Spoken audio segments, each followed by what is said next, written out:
Hi everyone, hope you're well. Chris Cowlin here. Now, before we get into it, I'd just like to inform you about a new website selling quality current and retro Spurs jerseys, okjersey.com. They sell all current and retro Tottenham Hotspur shirts in all sizes. They sell the current fan and player versions, as well as the 80s and 90s retro shirts, including my very favourite, the 1991 FA Cup final shirt. You can order very easily from okjersey.com, and if you use the code Chris, you will receive an 8% discount off your final order. You can also use the QR code on the top left of your screen. And by the way, they also have some training wear here and the 25-26 colour special edition jersey. Welcome back to the channel and welcome back to another edition of the Fan Show. I'll be talking to a number of Tottenham Hotspur fans from all around the world as we will be reacting to Sunday's 1-1 home draw against Sunderland. Now, we're live on YouTube, live on X and Facebook. Please do get involved. Let us know how you are feeling right now as a Tottenham Hotspur fan. Let us know how you are feeling about the 1-1 draw and the performance against Sunderland. And what I'd like to do, if you are watching on YouTube or indeed Facebook or X, please put in 3 words how you sum up today's performance. Now, more boos at the Tottenham Hotspur Stadium in the 1-1 draw against Sunderland. Boos for Thomas Frank. It was a really good first half from a Tottenham Hotspur perspective, but of course Spurs did not put the game to bed by getting that second goal. Of course, Sunderland equalised in the second half. Spurs, after 20 games, we are 13th in the Premier League table and we are only 4 points away from the top 5. If you'd like to get involved in a future show, please do send me an email. It's tottenhamfanchris@gmail.com and it'd be great to talk to you on a future show. Now, let me go to my very first guest this evening. We've got Si with us. Si, how are you? What did you make of the game and the performance today? Yeah, I'm good, mate. The performance, I thought a bit much like you. First half was good. Second half, we dropped off, and then Frank tried to win the game 1-0 with his substitutions at the end. But I thought the first half was encouraging. The lineup was encouraging to begin with, and the front three looked quite fluid until Kudus got injured. I think that, it kind of changed from there a little bit. And I don't think in any world that Rando Kolo Muani is a wide left player or a wide right player. And I think, Thomas Frank is working with honestly, a substandard squad. So my expectations are that we are a mid-table team at the moment. And we've got to make the best of it. Look, I was scathing of him after the Crystal Palace game, was I not? I was told I was negative about him. But you could see that was a let's set up not to lose game. And he did the same away at Brentford. Okay, nicking points away. You could understand it. I'm not saying I like it, but you could understand it. And I think he tried to play a different brand of football for the first half today, and who knows how long it would have lasted into the second half when if Kudus hadn't got injured. But what it does show more than anything else is with the injuries that we've had and with the squad that we've got available at the moment, we don't have the quality to bring on to keep the levels as high as the 11 that we started the game out with. So, that's 25 years of Enoch's underinvestment and mismanagement of the club, mate, as far as I'm concerned. But, I can't chastise him for the first half and probably half of the second half because we didn't play, we played okay. We were aggressive. We played with intent. But the final 20 tried to shut up shop for a 1-0 win, and Sunderland definitely played better in the kind of final third of the game, in my opinion. So does this kind of underline the fact that we need better forward players? Because in my opinion, I know a lot of people are being really harsh on Thomas Frank today and after this game. I just felt that some of those forward players needed to do a lot better. And what else could Thomas Frank have done in those situations apart from kick the ball in the net himself? No. We do need better quality up front. But I think I messaged you earlier to say that what Spurs fans need to remember is that we don't have a Kane and we don't have a Sonny to paper over the cracks and finish the dinner like they did for 10 years collectively between them. We don't have those players at the moment, and if you don't have those players of the quality that could do it. I think Solanke would score goals still. He scored goals last season. There's no reason to think he wouldn't this season. But I never have had or will have Richarlison as good enough. We haven't fixed the position with Sonny leaving us. We haven't got a good enough left hand side, and we need better players. Isn't it funny today? I don't know about you, but I love Ben Davis. I am if I have a bromance with that man. But didn't we look so much better with a left-footed left back again? Yeah, yeah. You've got to take the positive from that. Now, what I would say to Thomas Frank is, why haven't you done that before? But that's a different argument. But again, is Ben Davis the level of player that's going to propel us into the top four? I don't think he is, but that's not Thomas Frank's fault. And it's not Thomas Frank's fault, in my opinion, that we let Kane go without an heir apparent. We've let Sonny go without an heir apparent. And we just haven't got enough quality in the midfield to compete with teams in the Premier League. If you put our midfield three up against many above us, and the top, they're just not good enough. They're not of high enough quality. And then you have to remember that Archie Gray and Lucas Berval are learning the game. They're not the finished articles yet. And it all adds up to the position that we're in at the moment, whether us fans like it or not. So more boos at the Tottenham Hotspur Stadium. It might be a different year, but it feels the same as 2025 because I tell you, it just seems to be very, very normal right now. And that's the sad reality. And when you mentioned about players, when I left the Tottenham Hotspur Stadium today, I looked across to the Harry Kane mural and then walked past the Son one. And when you think of those players, how we could do with that kind of quality now in our team. But the booing has become normal. This is not a good thing. And the fact that there seems to be a real disconnect at the moment between Thomas Frank and the fans. Yeah, there is. But again, you've got to remember that a lot of it, I'm not making light of it that Frank, at times he hasn't done good enough. I accept that. But this is 25 years of frustration. This is 25 years, or let's go back 6 years, 6 years of not kicking on from when we were in a Champions League final. With 6 years of frustration that's spilling out at the moment. But you have to look where we are directing that anger. And I'm not saying that Thomas Frank is gets a free pass from some of the negative way that he's been playing. But I don't think it's his fault that we haven't signed any top quality players for, well, you and I go back to the Jurgen Klinsmann days, or you could argue Rafa van der Vaart probably. But we just don't have the players that can get you out of a jam when you're in a jam like you are at the moment. And I just think that it's symptomatic of the football club that we're booing because, let's make no mistake. If it was Daniel Levy in charge at the moment, where would all the anger be directed? Where would it be directed? We know because it was. Yeah. So now he's not there. We're directing it all at Thomas Frank because we're holding him accountable for the underinvestment in the squad and the lack of quality that he's got to play with. Like I said, he should do better. He could take chances. He could be bringing Luca Williams-Barnett on, in games like this. He could have bought Olasese on at Brentford. He could try things. So that is definitely on him. But, excuse me, those two lads that I just mentioned are 17 and 18 respectively. You're not talking about bringing on a 25-year-old seasoned pro to try and change things around. And the reason we're not doing that is because we haven't got them. Even Dane Scarlett, he's 21 years old. How many Premier League games has he played? How many has he played? Again, that's not on Thomas Frank.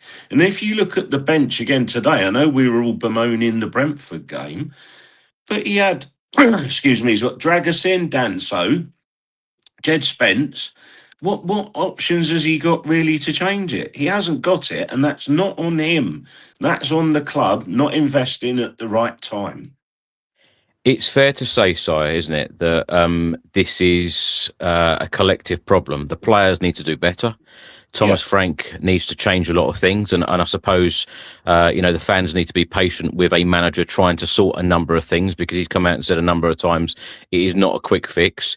And also, what I put out on a tweet earlier, I feel like the full focus now is on the ball to deliver in this January transfer window, and particularly the summer window, because when you look of where we've gone and where we are now, but I'll also add a positive in here, the fact that we have had such a mixed and up and down season and so many, poor performances, we still find ourselves, it might be 13th, which looks terrible, 13th, but we're only 4 points away from the top 5. And let me also put this picture on screen of Thomas Frank. This is what I actually took earlier after the game. He looks absolutely gutted. There were fans behind me who were booing him individually. And Thomas Frank was, he tried to applaud the fans. But when he walked down the tunnel, I tell you, Si, in his eyes, you can see it in this picture. He looked absolutely gutted when he heard those boos aimed at him. Yeah, but again, this is just pure frustration welling out of everybody, because, quite frankly, the club has gone backwards in terms of its players for at least 6 years, but maybe 8, because we should have been replacing Poch's team whilst he was still there and even progressing to the Euro final. So I have sympathies with Thomas Frank, and it is a collective mess. Now, we heard, this is, I think, what sticks in fans' craw a lot, is that we heard from the ENIC Mark II, 2.0, whatever you want to call it, that we want to compete on all 4 fronts. With the players we have at the moment, it's a fool's errand, mate. It's not going to happen, because they're not of a quality to compete on 4 fronts. And what you say, there are positives. We are still within striking distance of the top 4, I think, because I look at the teams up to 4th, and none of them are setting the world on fire at the moment. Yeah. But ENIC need to put their money where their mouth is and get Thomas Frank some quality players in this window. And we still could get a Champions League place. But I'm not talking about going out and buying, Carlos Kickable. And famously, Alan Sugar said, we don't want Carlos Kickable. We need players that are going to come in and make the team better. Thomas Frank has said it himself. He needs players now that will improve the first team. Yes, Kulu will help, but he ain't going to be up and running until the end of February. Yes, Solanke will help. He isn't going to be ready until the end of February, in my opinion, if we're lucky. And what I'm talking about is match fit, match sharp, and ready to go. So the board have got to help him. And I don't think the board did him any favours at all by sanctioning the sale of Brennan Johnson to go through this week. What did we need to do today? Who might have been ideal to bring on in that situation today when Kudus went off? Absolutely. And therefore, the lot of them are all culpable for allowing that to happen. Now, if you were going to get rid of Brennan Johnson, in my opinion, you should have been announcing Brennan Johnson's sale at exactly the same time as you were saying, here comes so-and-so. That is acting like a Big 6 club, top 6 club, whatever you want to call it. So, I don't think it's Thomas Frank's fault, as I say, and I think it is a collective responsibility that the club has been failed. And I'm still going to say, until ENIC 2.0 put their money where their mouth is, either do that or shut up and go.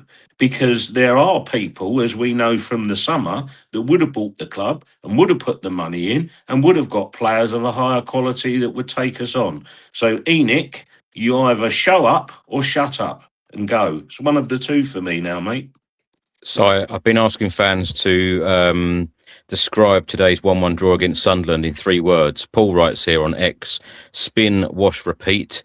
Pavement Oyster says boring, predictable again. James Davis says same old Tottenham. Rob Taylor says sack him now. And Houston says Frank out now. Richard then goes on to say attacking options needed. So, last question. The Bournemouth game Wednesday, Aston Villa game on or next weekend in the FA Cup. How do you see this week panning out in terms of results, performances, and transfer windows? Well, the one thing for me is we've now got Xavi back for both games, which will help. That kind of mitigates a little bit for Kudus.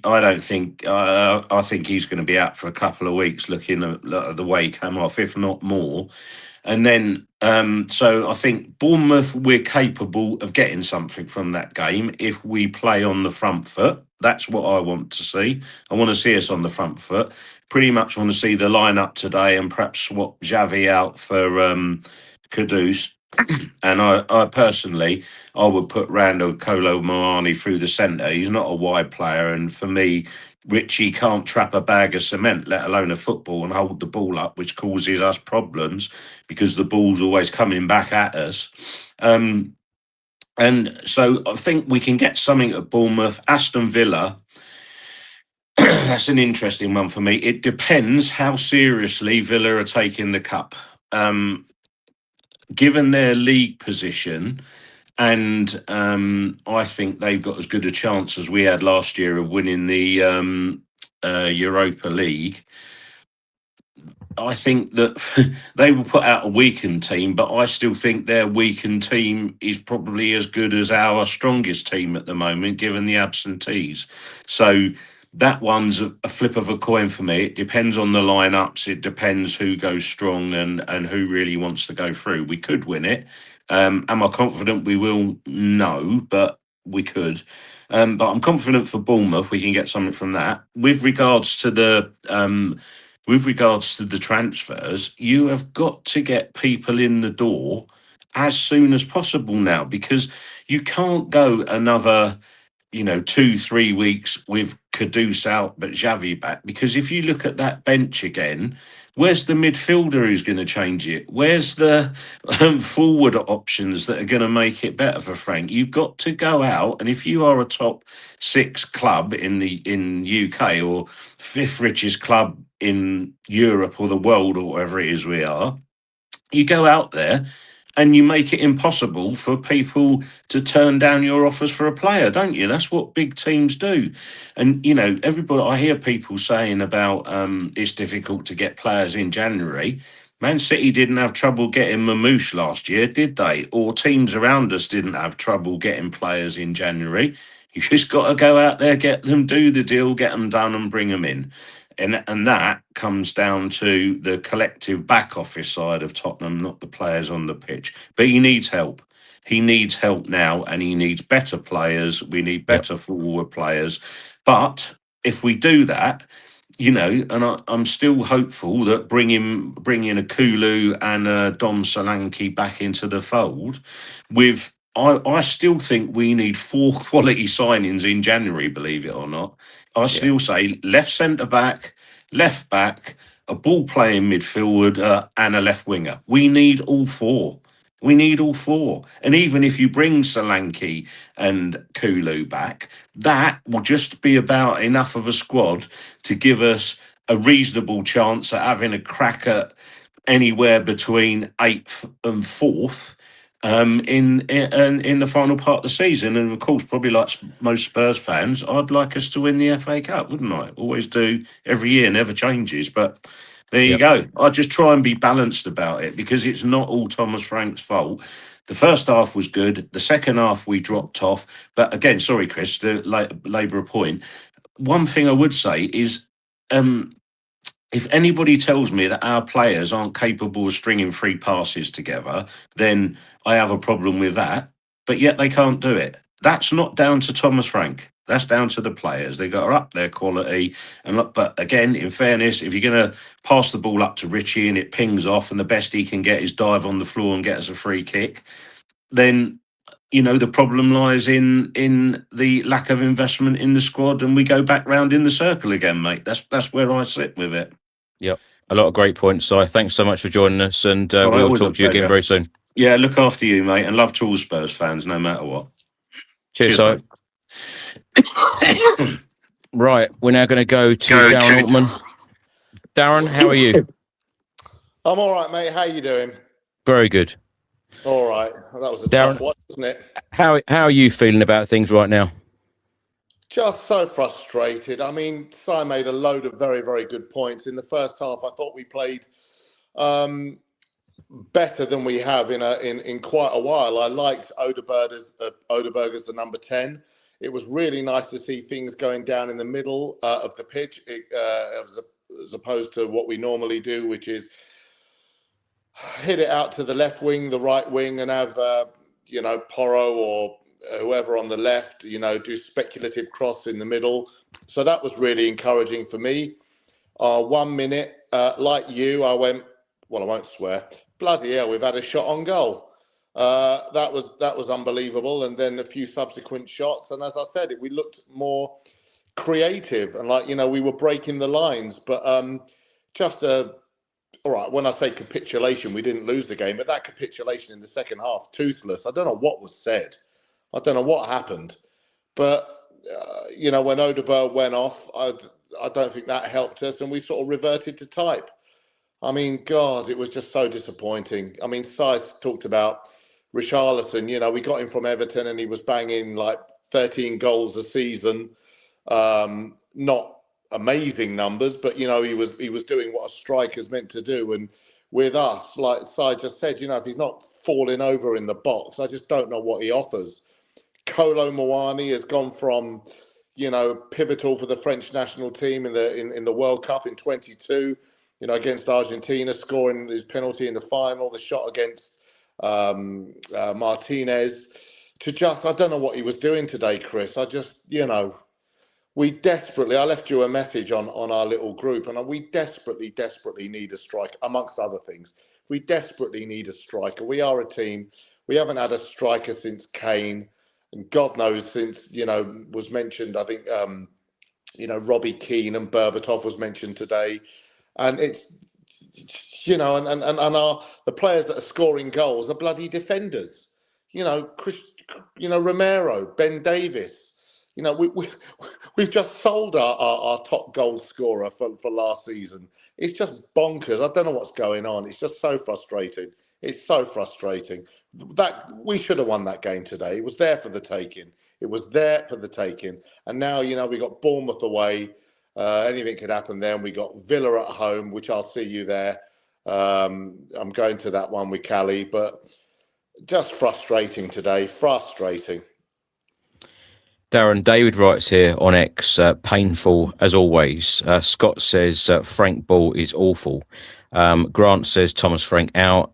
Alan says mid-table team. Lee says waste of time.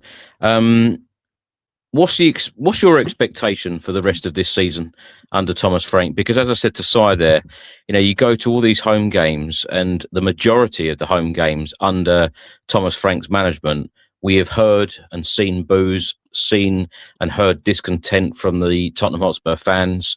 What's your expectation now, and has it lowered since the start of the campaign? Oh, 100%. My expectations lowered. I mean, the thing is, we don't know when, correct me if I'm wrong, by the way, we don't know when Solanke's coming back. We don't know when Kulishevsky's coming back. Madison is May at best, June. Is that right? Am I right with saying that? That's right, yeah. Yeah, it's right with all those, yeah. Okay. So that being the case, if we carry on with the squad as it is at the moment, I just expect more of the same. I mean, who are we going to buy? The Lewis Family Trust promised us 100 mil in October. As Si said, we've just sold a player without anyone lined up. So if we carry on as we are at the moment, my expectation is low.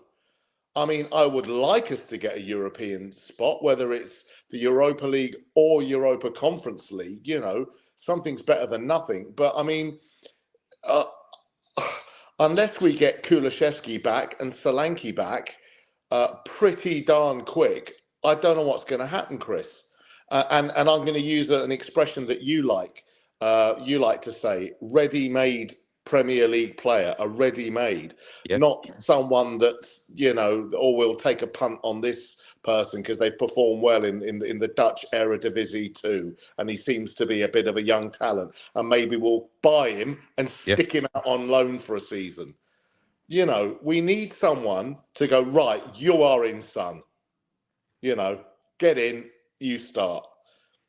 My expectations are low, and the foot that I've said it before, but the football we're watching, it is painful. It is painful. I'm sitting here with Nat, my girlfriend, and Callie, and it's not enjoyable. I apologised to them after the last game. I said, I'm so sorry I made you sit through this. They said, don't worry, Dad.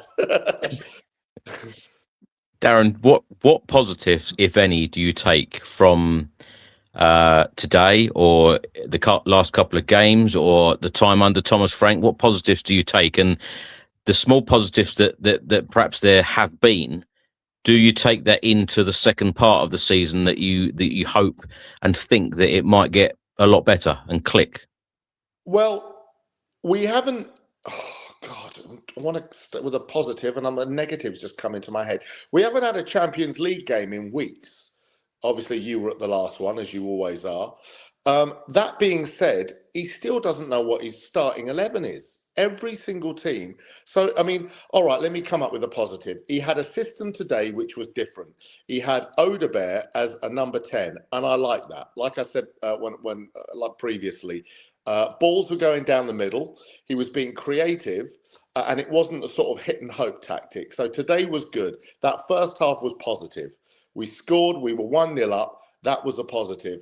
Now, when he gets Xavi back, I'd like to see more of that. I'd like to see a pivot in the middle with a bit of creativity, a bit of, right, now we've got options. Rather than that, just give it to Spence and let him hit it in. Let's get it to Porro or Mwani. Let's him do a speculative ball. I want to see some positivity. I want to see some attacking football. I don't want to see... We were watching reels, well, not reels, but we've seen Kudos play for West Ham, an absolute baller. He comes to Tottenham, he beats 1, 2, 3, 4 players, and you go, wow, and he turns around and passes it back to Vicario. I want to see some positivity. I want to see some forward momentum. At least with Ange, all right, we finished 17th, but we know what we were getting. We were getting that forward momentum. He had an ethos, and that ethos won us a cup. With Thomas Frank, I've said this before, so apologies for repeating myself. I don't know what the guy's system is. I don't know. If you sat him down, you're at, the odd, I know you go to the women's, you're at press conferences there. If you had the opportunity to be a Thomas Frank presser, I would sit him down. I'd say, What's your style of football, Thomas? What's your ethos? If you had to have a way of playing, what would you say? And if he said, well, attacking, I go, bloody isn't, mate. I don't know. I don't know what his style is. I want to see a style, an ethos. I want to see us do something which is going to get us excited. You talk about the Tottenham Hotspur way of playing, to dare is to do. You talk about the Arsenal way of playing. You talk about, the West Ham way of playing, the Liverpool. What is our way of playing now? It's lost. We are a club that's lost. Yeah. Sorry, mate. I apologise. No, that's all right. Lee says here, you're all not giving Thomas Frank a chance. Is it the fact that we need to be, and I say we as a fan base, need to be a bit more patient before we see the best of what Thomas Frank can do? Yeah, fair point. Maybe I'm just running my mouth off and just shooting from the hip based on half a season or wherever we are in the season. You're right. Maybe we get Kulishevsky back. Maybe we get Maddison back. Maybe we get Solanke back, and suddenly it all clicks. But I don't know. I'm just a bit bereft at the moment because I don't see how things change. Like I said, if you're winning games and you've got a system and an ethos and a starting 11 that are doing it for you, you stick with them. but he's chopping and changing every week. And I think as fans, we're scratching our heads. Yeah. Yeah. I've got to admit, Darren, I still need to be convinced. And like I've said on these shows, week by week, we've got to see positive signs.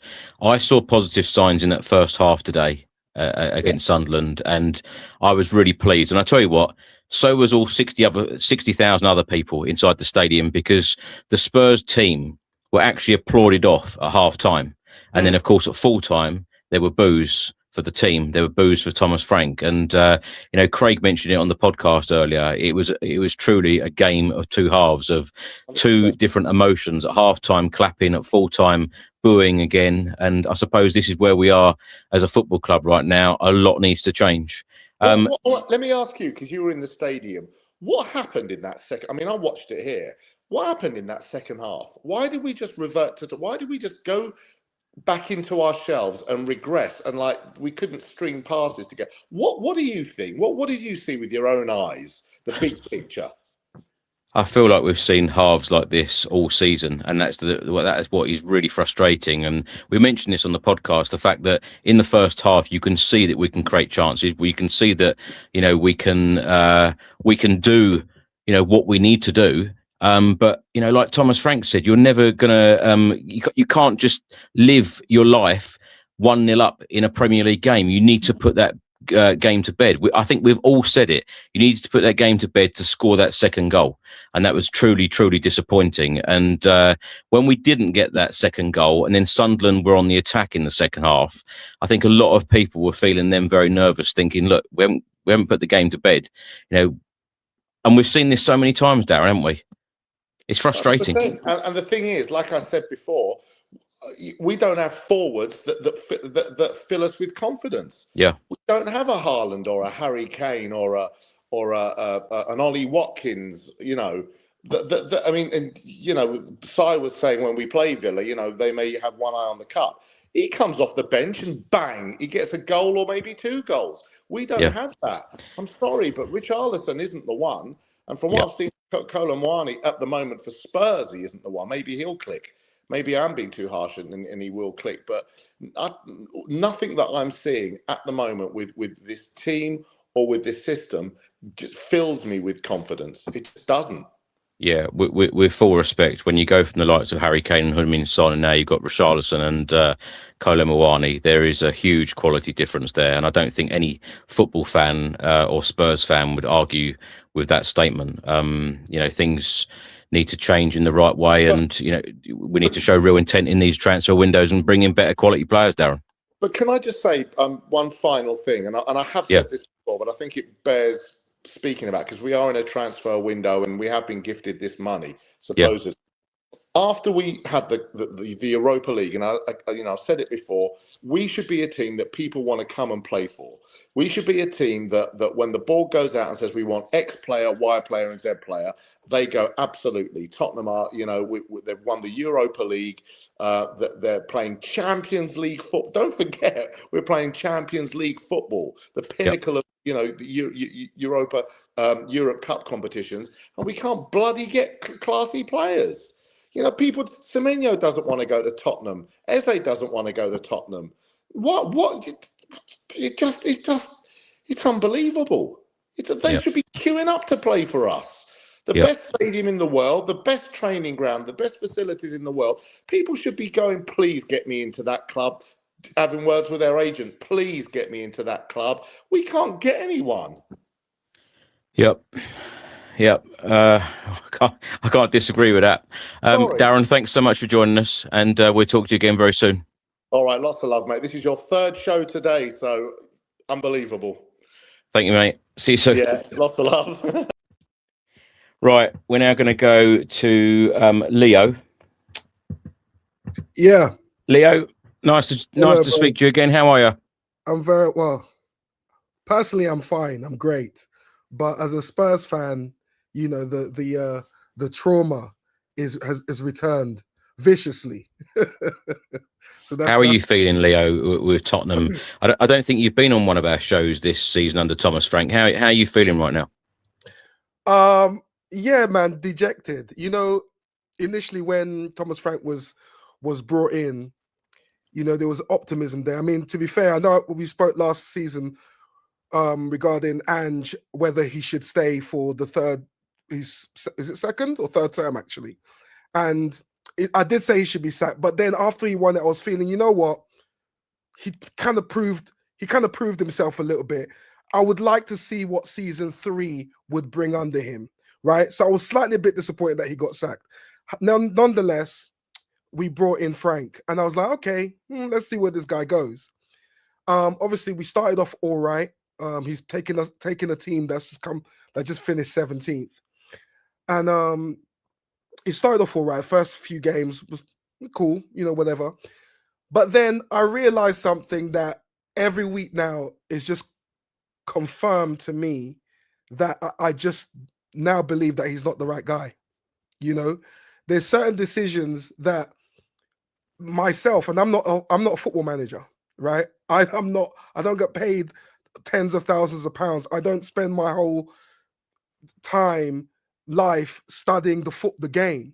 But even I could tell you there's certain things that you shouldn't be doing, but yet he keeps doing it week in, week out and getting the same results. For example, I know we've spoken about, lots of your guests have spoken about this before, but we're talking about playing players like Richarlison as the number 9, when we all know, we all can see that he doesn't have the attributes to do what the number 9 is supposed to do, even at the basic level.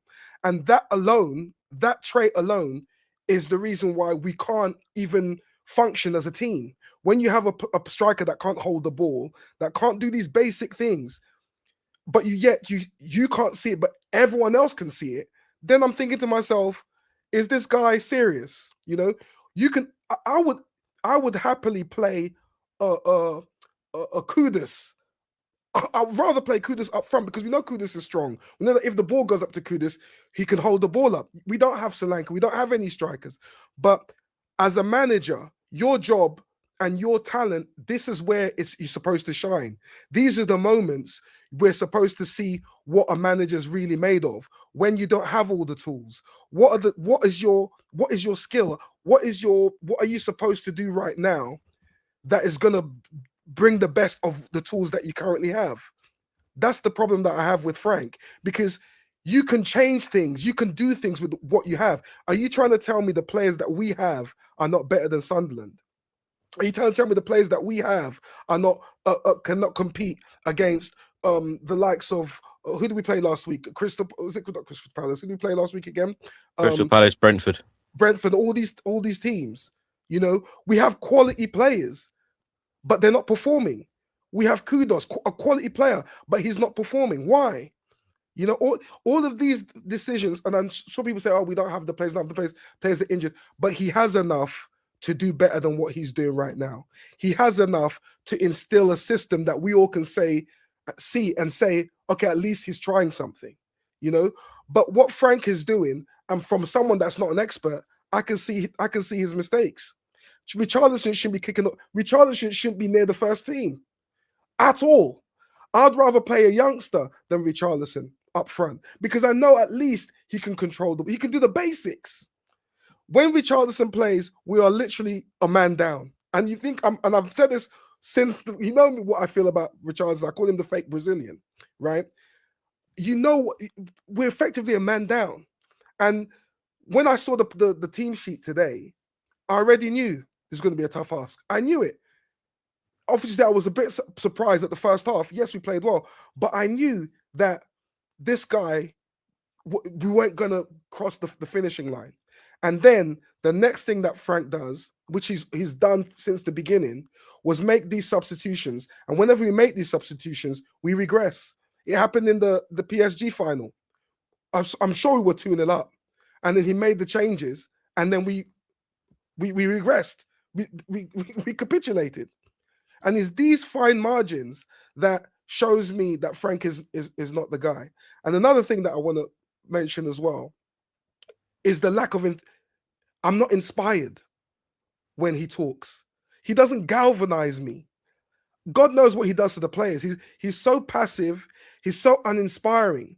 And I think a Tottenham manager needs a leader, somebody. just like Ange, Ange was bold. His character is what Tottenham is through and through. Bold, to dare is to do. He's passionate. You can see his he says what he wants. He does what he says. He doesn't try to be. He doesn't want everyone to think that he's the nice guy like Frank does. Frank is a very passive politician, and so for me, I don't even want him to be successful, and that's messed up because I don't even want that type of personality to be the head of a team that I want to be adventurous, to be bold, to be courageous. He personally doesn't have those attributes to bring that out, to even filter down to the teams. And I can see it because I know the players don't respect him. Look at how Spence, that would never happen to an Alex Ferguson. That would never happen to a Mourinho, never happen to a Conte, where they can openly in public just disrespect you like that. And so early on. Leo, what changes would you like to see made at the football club? Well, obviously, everything starts at the top. Yes, Thomas Frank takes a blame, but so does the owners.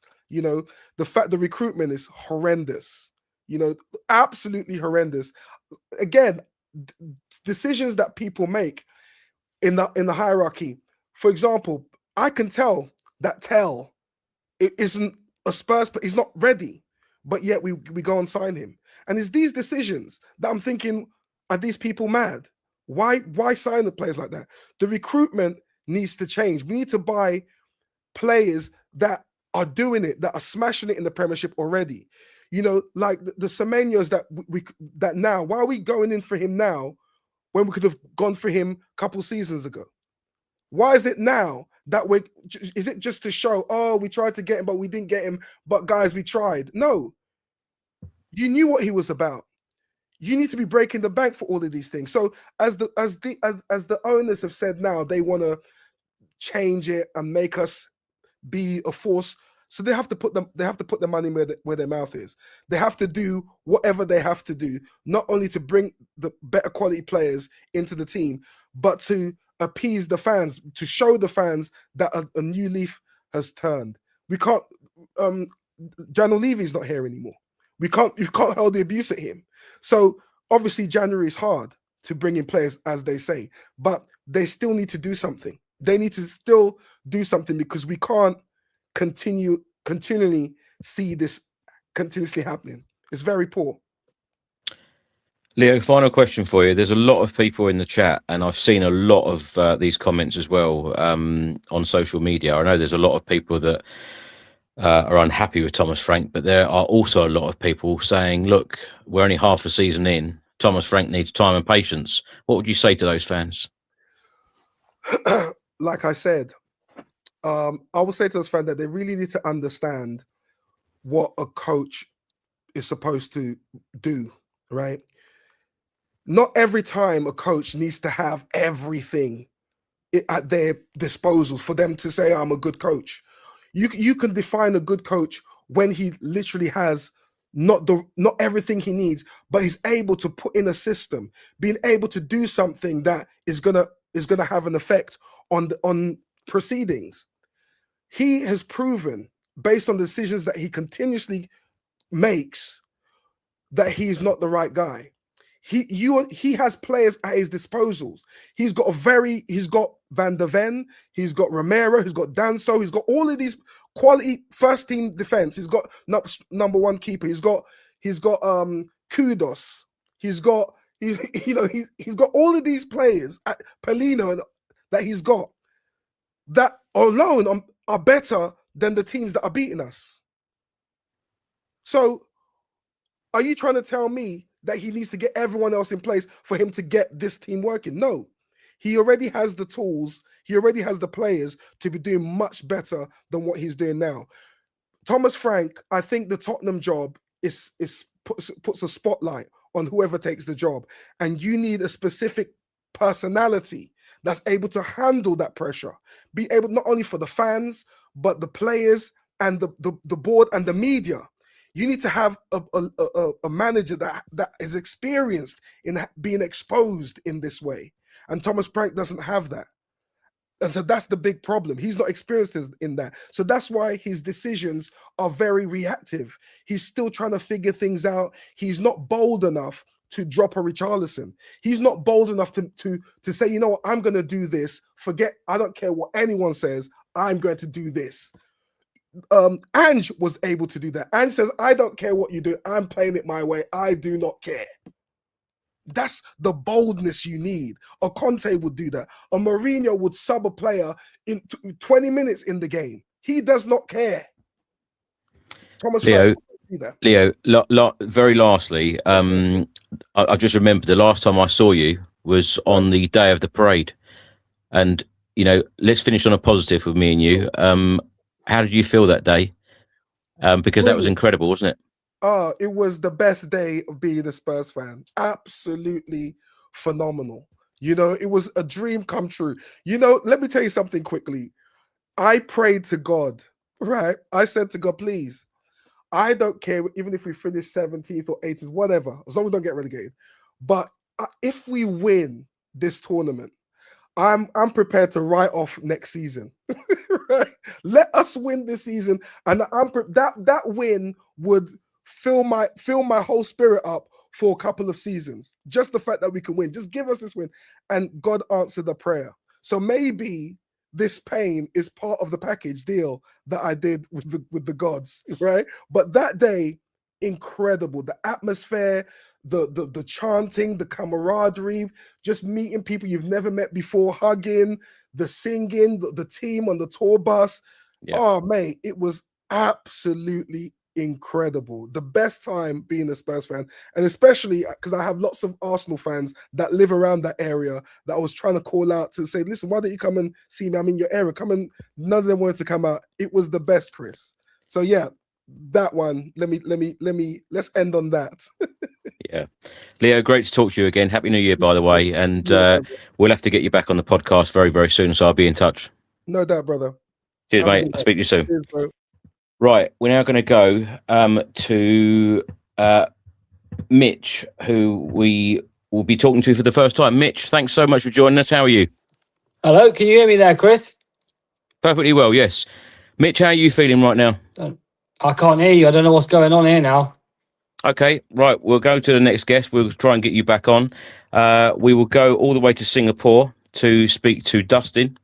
Dustin, hello. How are you feeling after that 1-1 draw? I'm good, thank you.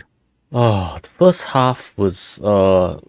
I was writing my notes, right? The first half, the intensity and the pressing was probably the best I had seen since like PSG and City.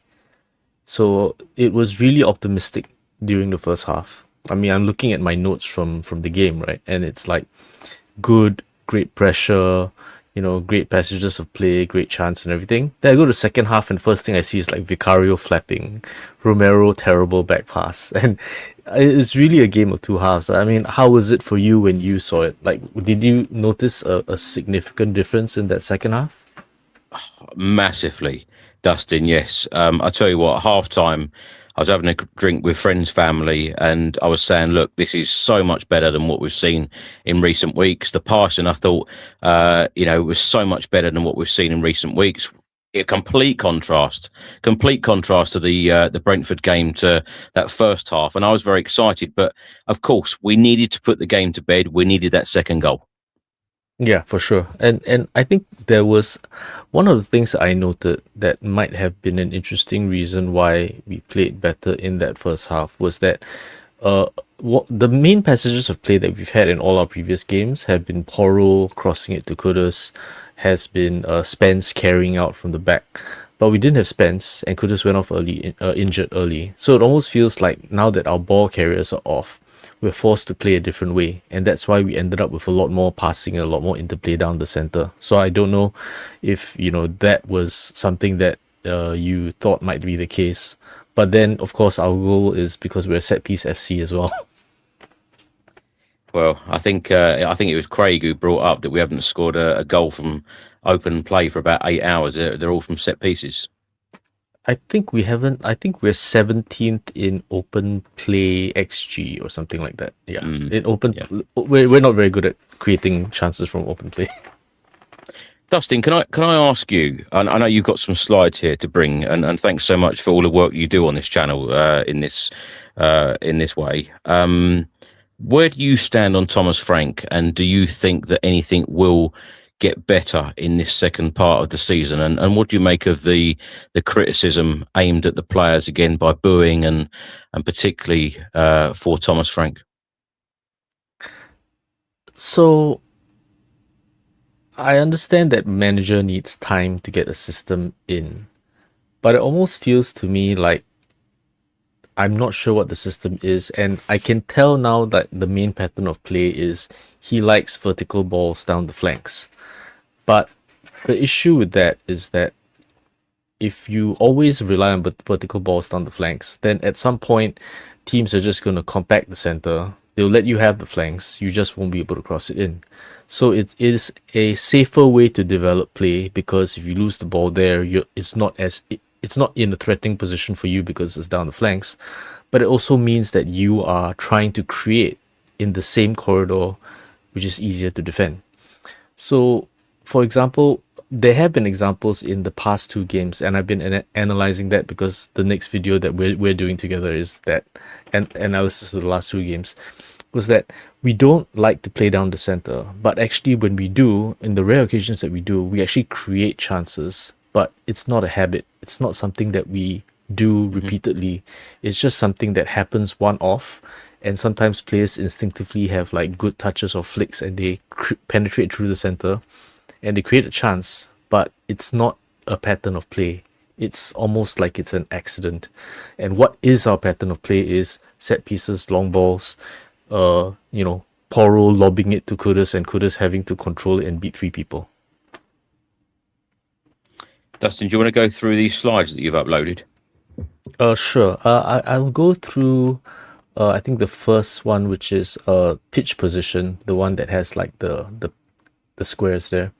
So this is kind of like where we touch the ball most, right? And you can see that, our central position where we touch the ball, because we build up play with our centre backs there. And then you see the right corner, which is kind of covered by the chat, right? But the right corner there, that's where we ping the ball to Kudus. So this is where we dominate play. We dominate play in our own half, in our penalty box and just above it. And then down Kudus's flank, and we don't touch the ball in the opponent's central area, which is why we're set piece FC, right? If we don't even touch the ball there, how are we going to create chances there? So that's one. The other is, if you go to the file called individual pass map for this game, you'll see that it's a bit tough to see, but you see at the top center, that's Porro's pass map. And that is the chances that Porro creates. So like, Porro hasn't been performing that well because he's been overplayed. Whenever he plays a lot, his crossing kind of falls off a cliff. But he's still our most productive passer. And these are all the crosses that Porro is making. But if you look at everyone else, what stands out is the paucity of chances that they are creating. Yeah. Yep. We've got a couple of pictures here. Should we go through those as well? Yeah, sure. This is the first one is kind of just, just going through the first half, right? Like first half was great. We had like shots on target on the first minute. We had a really aggressive high press here, again over here. This is Van der Ven, all the way, in the opponent's third, like pressing, right? So that's really good. Then we've got, Porro creating crosses for Richarlison missing a scissor kick. And then we go to the second half, and like my highlights are completely different, right? Second half, it's a terrible back pass from Romero. Can we go back to that one, Dustin? I'll tell you what, I thought that was a fantastic move, and we haven't really seen a lot of that type of play under Thomas Frank, particularly recently. Yes, exactly. And that was also because we were like, it was kind of after Kudus went off, right? So when Kudus is on, we rely on a very specific way of playing, which is Porro passes it to Kudus, Kudus holds it, dribbles, and then Bergvall or whoever's on our midfield comes over and supports, and they might play 1-2 touches, and then Porro comes deep and then they pass inside or backwards for Porro to do a deep cross in. So the reason most of our attacking play has come from the right flank, it's either Kudus dribbling in and doing a cutback, or it's Porro deep crossing it in, which is very predictable, and that teams prepare for that.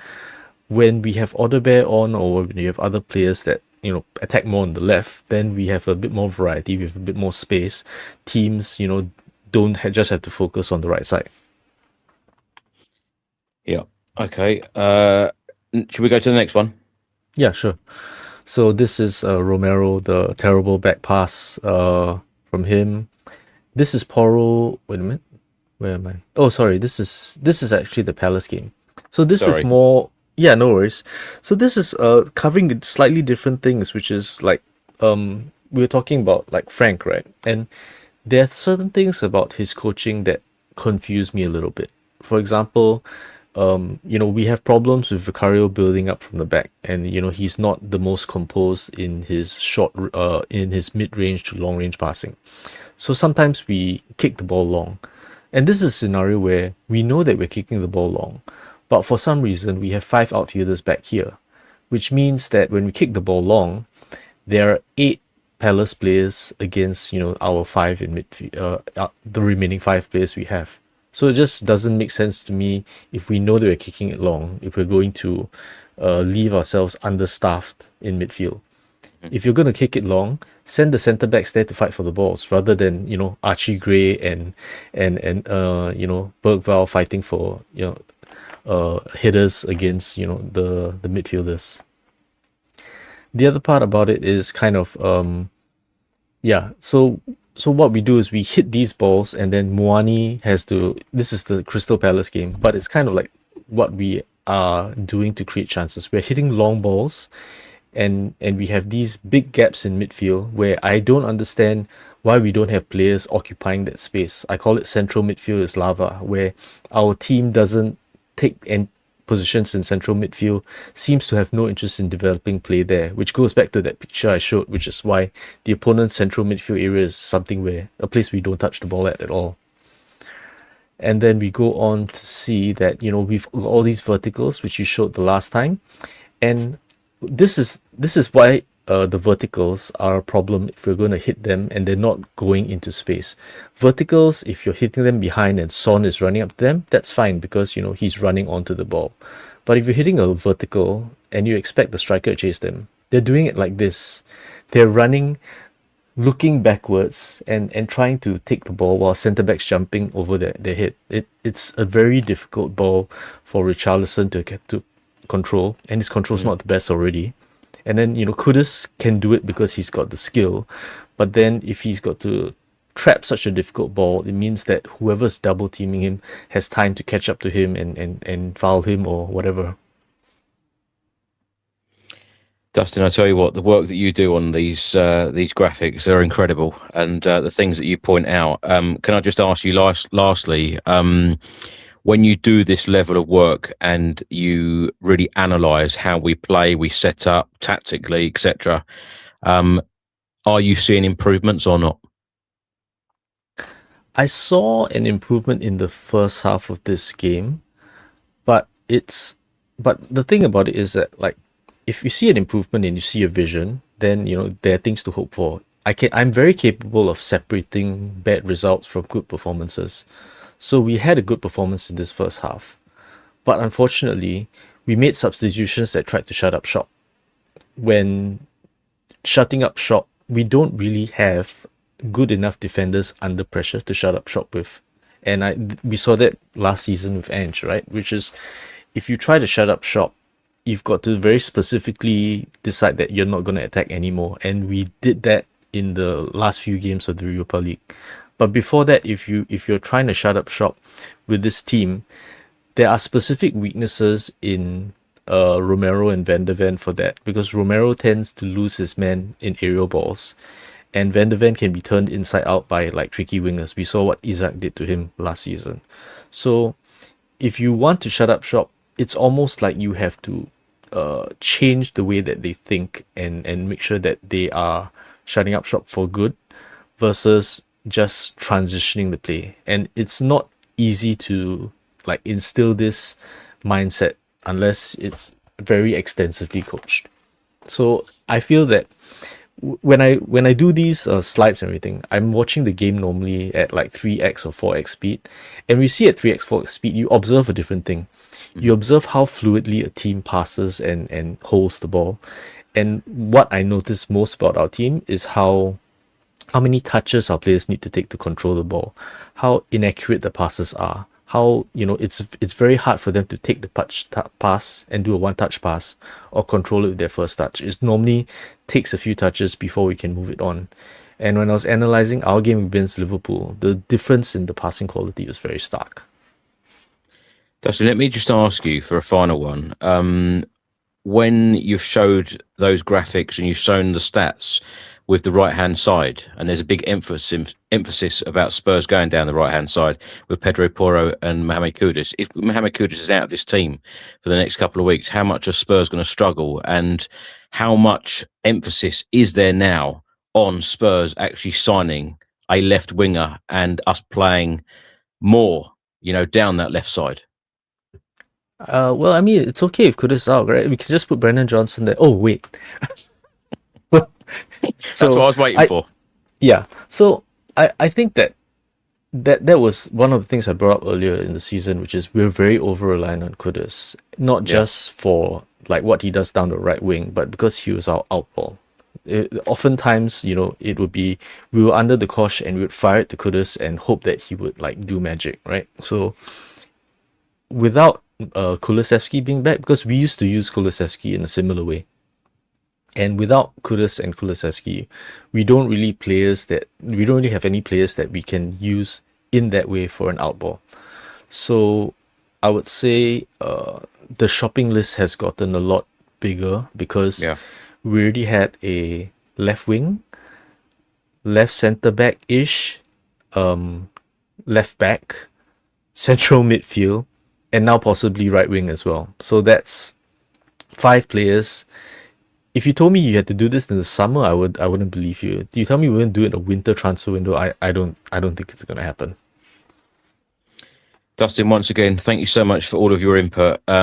These things are absolutely great, and it's great to hear you go through them. And there's a lot of comments in saying that exact thing and thanking you for all your hard work. So we look forward to the new edition of Talking Tottenham Tactics coming out very, very soon on this channel. And thanks so much for joining us again. All right, cheers. Cheers, thank you.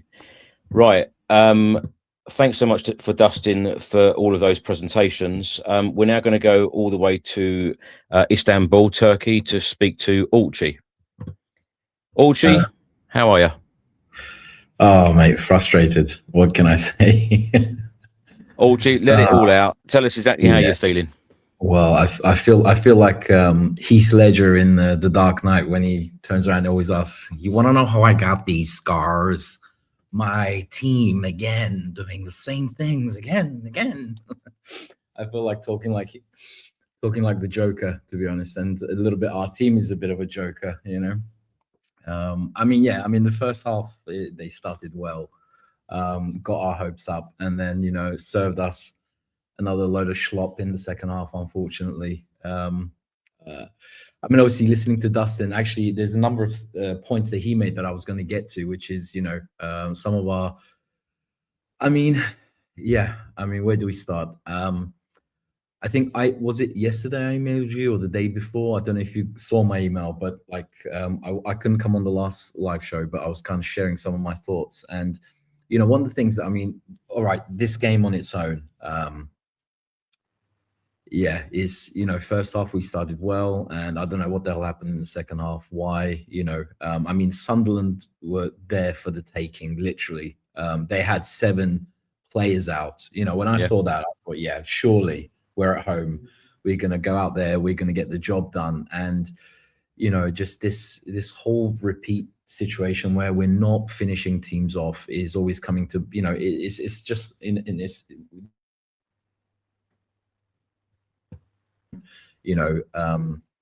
make our dominance, especially in the first half, get 2-3 goals up, and then, it always ends up being like 1-0 or 1-1 or whatever, and then we end up having a crap second half or whatever. And what I was going to say, what Dustin has very rightfully said, I think we just, in recent games, it's just we're so predictable. I think for a long time, especially that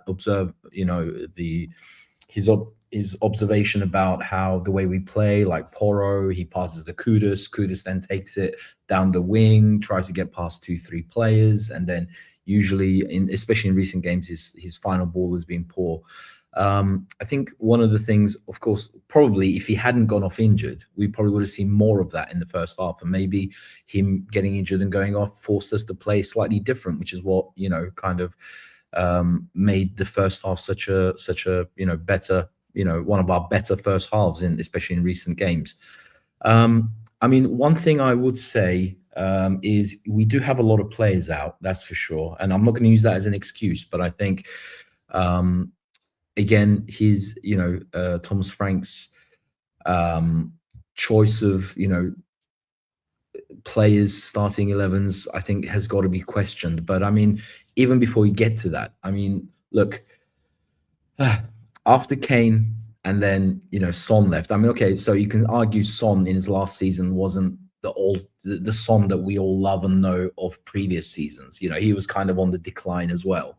But then after Son left, who would you say, if people mention Tottenham, who would you say our best players are, like at the top of the list? You're probably going to mention Kulusevski. I'm not saying that these are the best players in the Premier League, but for Tottenham, our best players probably were Kulusevski. You would probably mention Solanke. You would probably mention James Maddison. Well, guess what? All of these players pretty much got injured at the start of the season. So for the last several months, we've been already trying to get the team going. As you know, as I've been on previous shows before, I didn't think, again, many times, as we've seen in many summer windows, I don't think the recruitment was good enough. Yes, we brought a couple of players in, but I think we needed a lot more. And then when you then take away Solanke, Kulu, Solanke, Maddison, literally it was like one after the other. I think, again, the squad wasn't already good enough. And, and now you've had several months where we know Maddison's pretty much out for the season. There's big question marks when Solanke and Kulu was going to come back. So, at the beginning of the season, we were promised this whole new hierarchy that were saying all the right things, saying, we want to be, fighting on all fronts. And, well, if you're serious about that, then surely the last couple of months, you would have done your homework. You would have identified players that you would have gone for. And boom, right at the start of the window, I think instead of selling, I would like to have seen in the news how Tottenham are in there for several players that we're making, yes, we might be, but I think surely, like, you could get in touch with players' agents or players' representatives, not making offers, but at least, we know this goes on. Like, you could be sounding out players and, who's willing to join and, basically break the bank, go in there, get some Premiership proven players. One name that jumps out at me is Thiago at Brentford. That's one player that, for example, you go and whatever it takes, pay it to Brentford, pay the player some big wages, and he will come. I think it was in yesterday's show when, you were talking to someone and you confirmed it's not, you said it's unfortunate, but a lot of the ex-players that you've spoken to, it is about the money, isn't it? You were saying yourself that, if it's a sad reality, yeah, they will come. And if you're serious, and I'm talking about, as Sai was saying, ENIC 2.0, if you're serious about challenging this season, if you're serious about fighting on all fronts, you get out there. And if you want to sell Brennan Johnson, he wasn't setting the place alight. But I tell you what, I didn't really think he's had much of a fair crack, in the first team anyway. How many first team starts has he had? But okay, maybe for whatever reason, Thomas Frank just didn't believe in him or didn't trust him, and he was one of the players that were, let's say, on the outgoing list. But before you sell a player, how many times have we tried to go in for players and clubs have stopped us from signing the player, because they're trying to get a replacement. So if you're going to start selling first, potential first teamers, and this guy, for all his faults, was our top scorer last season. So if you're going to get rid of a player like Johnson, well then where are the replacements, and why aren't we going for them literally at the start of the season? Audrey, last question for you. With so many fans, and there are a lot of fans saying that this squad is not good enough. So if the squad isn't good enough, do the fan base have to give Thomas Frank the time and the transfer windows to make this squad good enough and better? And we've all said it. The board need to step up and deliver better players. The recruitment needs to be better. So does that mean that a lot of people shouldn't be frustrated with Thomas Frank and the way that he's playing, because he's trying to get the best out of some of these players if the squad isn't good enough, which so many people are saying at the moment? Yeah, I mean, I would say that's a difficult. It's a question that doesn't have a really straight answer, in the sense that, okay, so obviously, when he stepped into when Thomas Frank stepped in as our new head coach, he couldn't have known that post Son are sort of the top players like Kulu. And listen, at the end of the day, they are losses. They are big losses. They're big losses on the pitch, and they're also big losses in the changing room as well.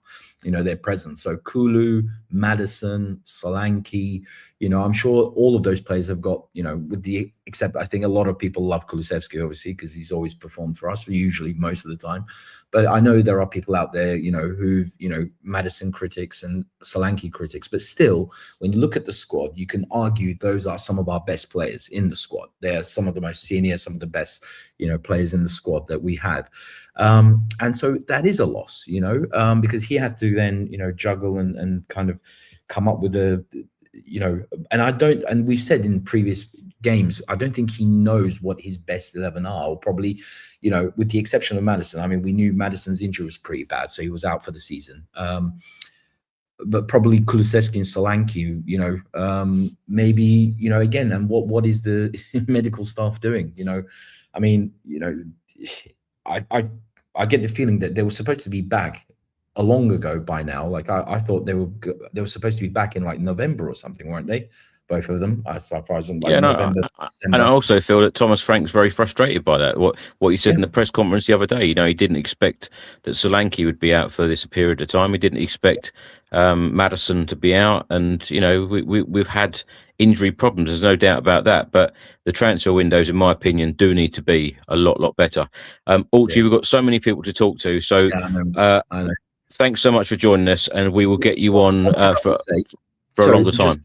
Yeah, go on. One thing that does frustrate me, one thing that I can understand why a lot of people are questioning is because there doesn't seem to be an identity to, Thomas Frank's way of playing. And that could be because of the player situation, but also, I think, we need to have, Tottenham have always been, historically, Tottenham does have a way of playing. They, that attractive football that, we like to play. And I don't know if you've seen it, but have you seen this documentary movie kind of thing on Disney Plus called "Take the Ball, Pass the Ball" about the great Pep Barcelona side, and about how Barcelona has if you have Disney Plus, I would highly recommend you watch it. It's all about how Barcelona have this way of playing, and some really huge names of football players have come in and have failed because they've been unable to adapt to that world. But Barcelona is a team. There you go.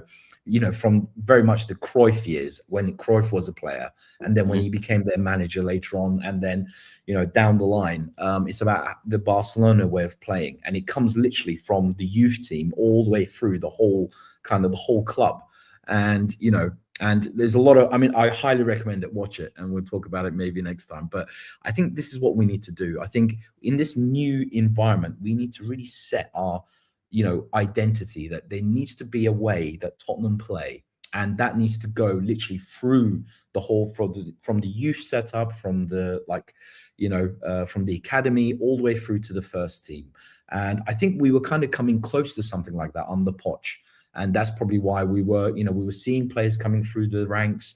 And we just haven't seen that for such a long time. And I think that's what people miss.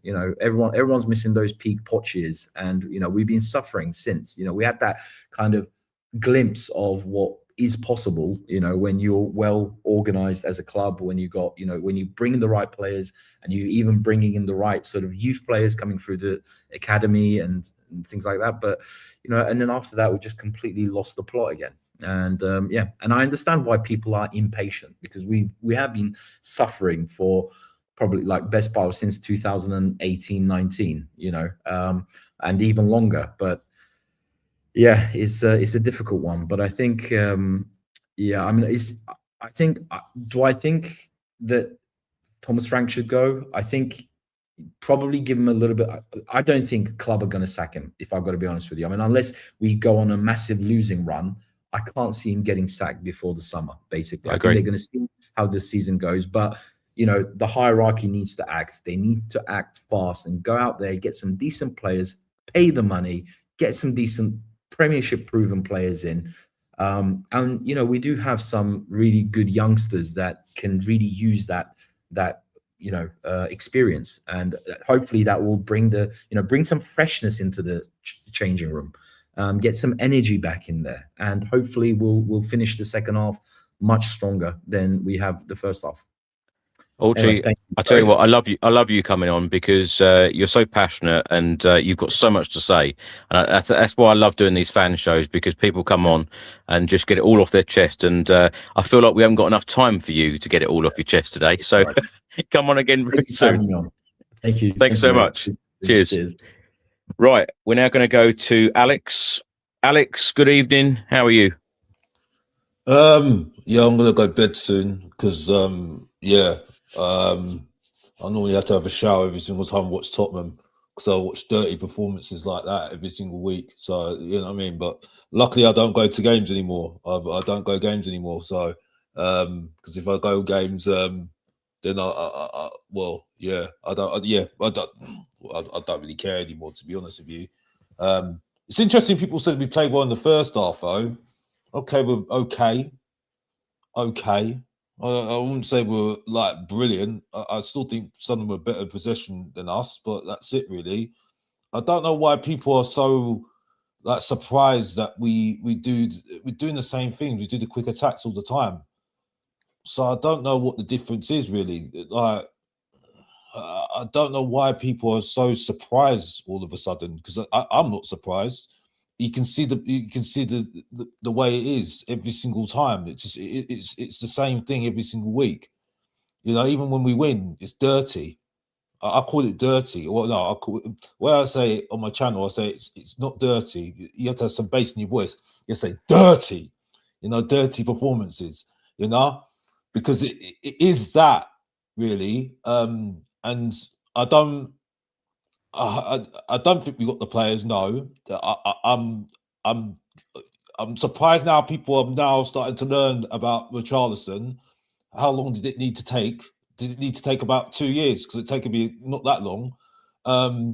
Poro, I'm selling him. I'm definitely selling him. I want to sell that guy. I don't care about him. Romero as a captain, embarrassing. Ben Davis as a left back. Oh, enough said. Then Archie Gray. Don't get me started. Like I said, no one goes on about Tyler Adams. No one goes on about Lewis Miley from Newcastle, and I think he's better on the ball and better than Archie Gray. I just don't know what the fuss is all about, if I'm really honest with you. I'll sell him as well. Because like we sold Ollie Skip, that was potential as well. So if we had the same energy there, have the same energy with Archie Gray, and I'm getting too old for this now, so I don't got time anymore. Burbow the same. Someone said if you have 43 million on the table for 50 million on the table for Burbow right now, I'll take it right now. I'll take it right now and put proper players in.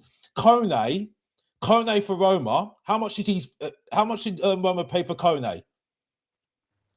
and Kone would do better in this team right now. Everyone's bigging up, making a lot of deal about Edison. Everyone would take Edison right now in this team. I'll take Edison right now. That will improve our midfield, right? You know what I mean? I'm taking Lutman all day long. All day long. We just let go of that below average Raheem Sterling, a.k.a. Johnson, yeah? Which, to his credit, he scores a lot of goals. He scored tap-ins, yeah? But the reason why we let go of him, because Thomas Frank refused, which I said on my channel again, this guy should be up front. We refused to do it. And when he's on the wing, you wonder why he's crap. You wonder why he's crap. So we had to let him go because Thomas Frank wasn't playing the way he should be up front because he's a striker. When he's scoring goals and not being a winger, you're not really a striker. So to put that point, I'm looking at Lutman, I'm thinking he's won the Europa League. He's played in Europe. He's played in the Premier League. Yep, not great, but played in the Premier League. He can hit the ground running, unlike the Moani, which I told you about Moani. People are now coming to the Mr. Box off the Oracle's thinking now. Funny that. So I'll take Lutman in this team right now because he scores goals, right? Because we need goals in this team right now. Because you ain't getting with Richarlison. Solanke's, I forgot about Solanke last season because you just can't go on to one season. And we did it one season with him. Look what's happened. He's not, we don't even see him. What was the point of getting him when he didn't do nothing on loan? You know what I mean? So, I don't see the point. We're a bunch of losers. We are a bunch of losers, yeah? As a team, as a fan base, and everything, right? And by the way, I've said this on my channel, Mr. Box Office TV, because I've said it. I don't care. I don't care anymore, right? If you don't like it, you don't get, well, that's Mr. Box Office. I don't care. I'm straight to the point.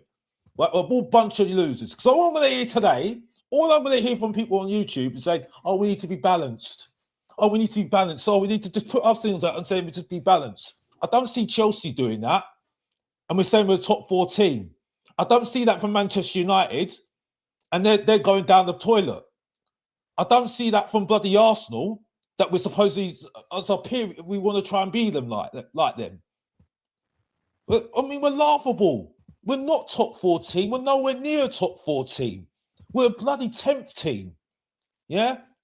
We're a 10th team. We're lucky to even be in the bloody competition because we were bloody Europa League winners because we were, because our manager wanted to just get us a trophy. So, I mean, honestly, get back into reality, Tottenham fans. Come on.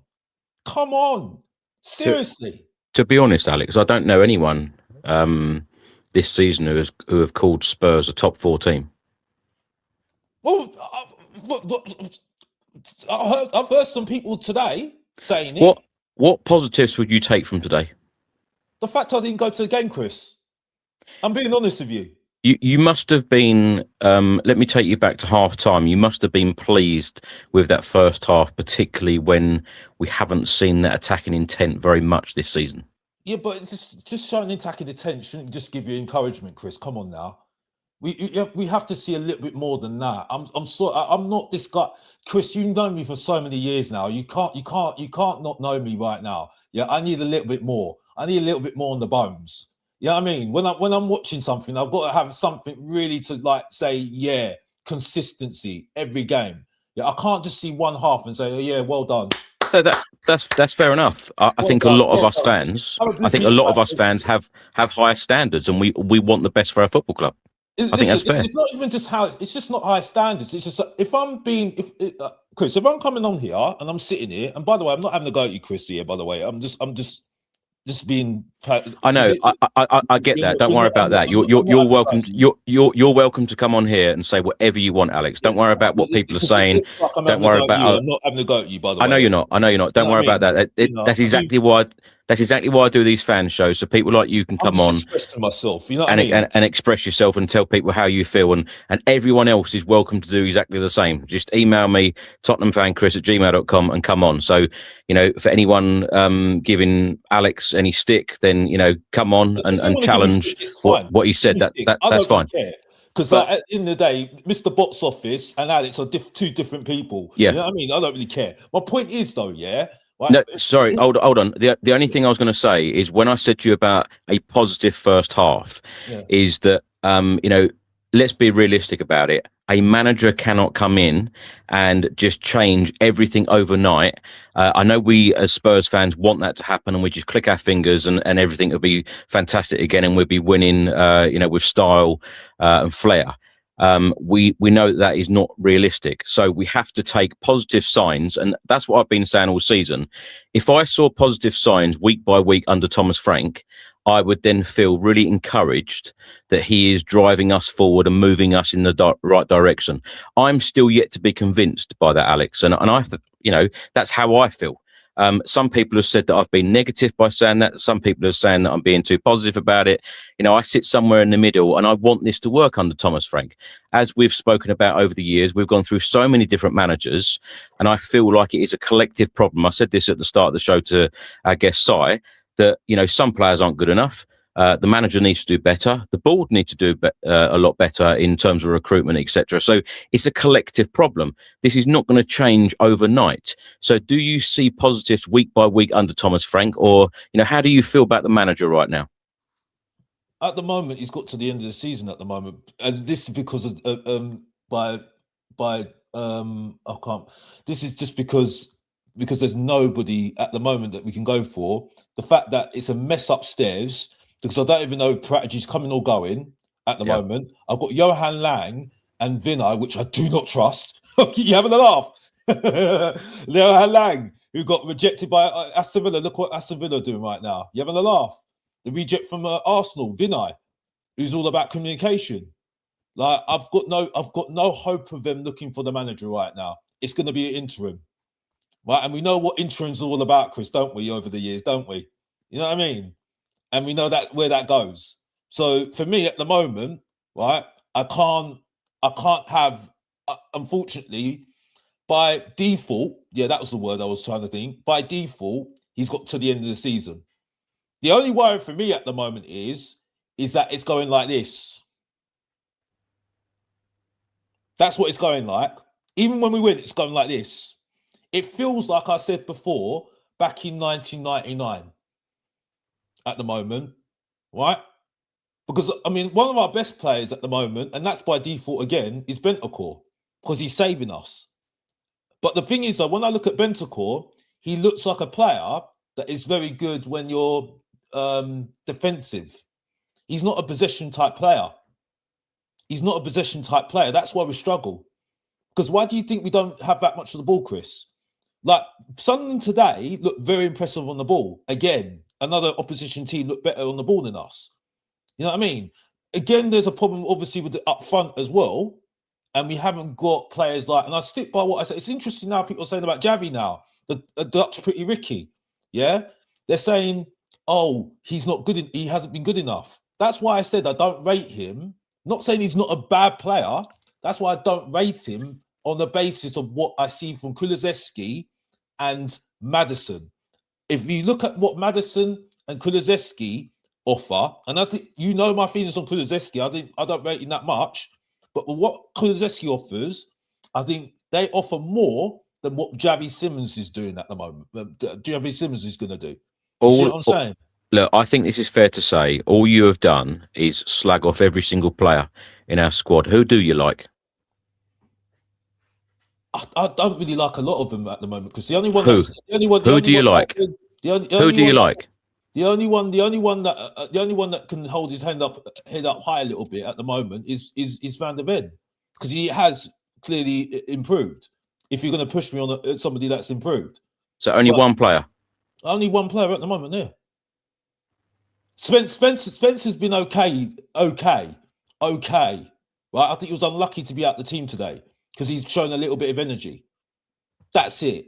But Chris, you're not going to get me saying any more than that, because then I'm lying to you, and I'm not going to lie to you. At the moment, Van der Ven at the moment has saved us a lot of the time. He's not getting injured because of the way that we're playing. That's the only thing that I think is positive. But I think, to be honest with you, Chris, that was the easiest job that Thomas Frank can do, because the defence was terrible last season. So it was the most easiest thing for him to sort out this season, to sort out our defence.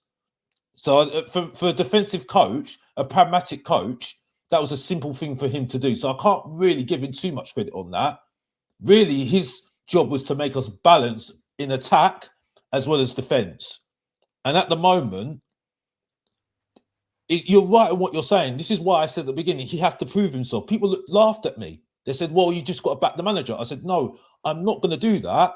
He needs to prove himself, because I had my doubts about him. I had my doubts about him at Brentford, because Brentford didn't really catch my attention, if I'm really honest with you. The only thing that caught my attention is that he improved players. That was it. Like, you know, like the players that everybody knows about already. But for me, just to that, like I said, for me, if you want to answer the question, if I'm against Thomas Frank, I want him out or not, I'm saying no, I can't get him out, because I know what that's going to happen. The problem is who's choosing the manager as well, and that's a problem as well, because we're not choosing the manager.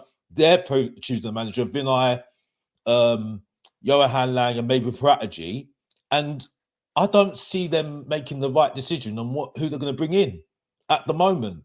The managers that we want are going to be available in the summer.